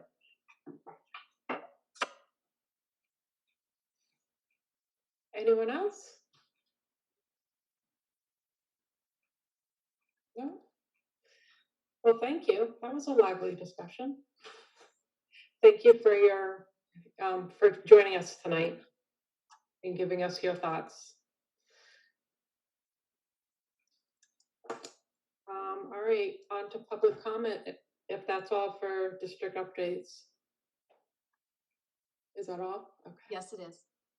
So public comments? The only question that I see that hasn't been answered is from Kathleen Genova, 31 Arbor Way. Can seniors do pictures with friends now at senior celebration and graduation? We're not going to give guidance on every iteration or possibility because I know we won't think of everything. The guidance we're giving is that students do not need to wear masks while outside, and that they are to socially distance to the extent practicable. And that's all we have tonight. Thank you. All right, superintendent notes, Dr. Cabral? I don't have any this evening, thank you. All right. Assistant superintendent notes, Chrissy? I just wanted to update you all that MCAS is underway and going well. There's nothing to report other than it's business as usual. And that's all tonight. All right, thank you. School committee notes. We'll start with Caroline. Caroline. I just want to mention how much I appreciate the parents who have sent us very supportive emails and have expressed their appreciation for our emphasis on keeping our students and our staff as safe as possible during this very difficult time. It's really heartening to receive those messages, and less heartening when people are sending notes that are not entirely respectful. But that's more than made up for by those parents who have taken the time to provide us with support and have been cheerleaders. And I just want to thank those folks. They know who they are. That's it. Thank you. Thank you. Who's next? Nancy. Okay, first of all, I just want to say, I talk loud, like if I'm on the phone talking to my mother around the corner, I talk to her like she's in Florida, even though I don't need to do that either. So I do talk loudly, I'm not yelling, it's just the way I talk. So I want to apologize if you haven't figured that out in the last 5 years. It's just me being loud, because that's what I am. Secondly, I was glad that the ELL teachers or teacher reached out to me, because I feel like townspeople and staff, they need to be able to feel comfortable reaching out to school committee or administration or whomever. So I'm not throwing them under the bus. They're all, I find everybody to be wonderful, really. So I appreciate everything that was discussed tonight, and I appreciate the information from Dr. Cabral and Chrissy and Tom Higgins. Thank you so much. And you know what? It will all work out. Everything will be fine. And we're hoping in September that back to normal. I also want to wish seniors good luck with everything going on for them, that they can finally do, hopefully, and that we'll see you at graduation. And hopefully I can give a few hugs there. Okay, I'm done. Thank you. Jackie? No, thank you. All right. Jen? Just want to thank the all 106 people who came to town meeting. At least we had a quorum. It is what it is, I guess. We were grateful for the people who were there and stayed the couple of hours and approved all the warrant articles. And I'm just looking forward to this weekend's senior class celebrations. I don't have a student in the class, but am one of the volunteers who will be helping set up for the night under the stars tomorrow night, and the Safe Grad Parade, which will be occurring on Saturdays. So it looks like we're going to have perfect weather, and I hope it's both events are really wonderful celebrations for the class and for their families. Thank you. And I just wanted to say it was really nice this last maybe week and a half to see all the music groups being able to perform in some capacity, even if outside, but they were so excited for it, and families were excited for it, and it was just wonderful for them to be able to have that chance. So that's it. All right. Anything else before we adjourn? No? All right, I'd like to make let me just say, the next meeting I have as June 10th. Unless that's wrong. I believe that's our next meeting. And I will make a motion to adjourn. Do I have a second? Star second. All right, roll call. Yeah. Sorry, Jen. Yes. Durance, yes? DeLuca, yes. Wiseman, yes. Star, yes. Awesome. Thank you, everybody. Good night, Good everybody. night. Good night. Thank you. Good night. Thank you. Night.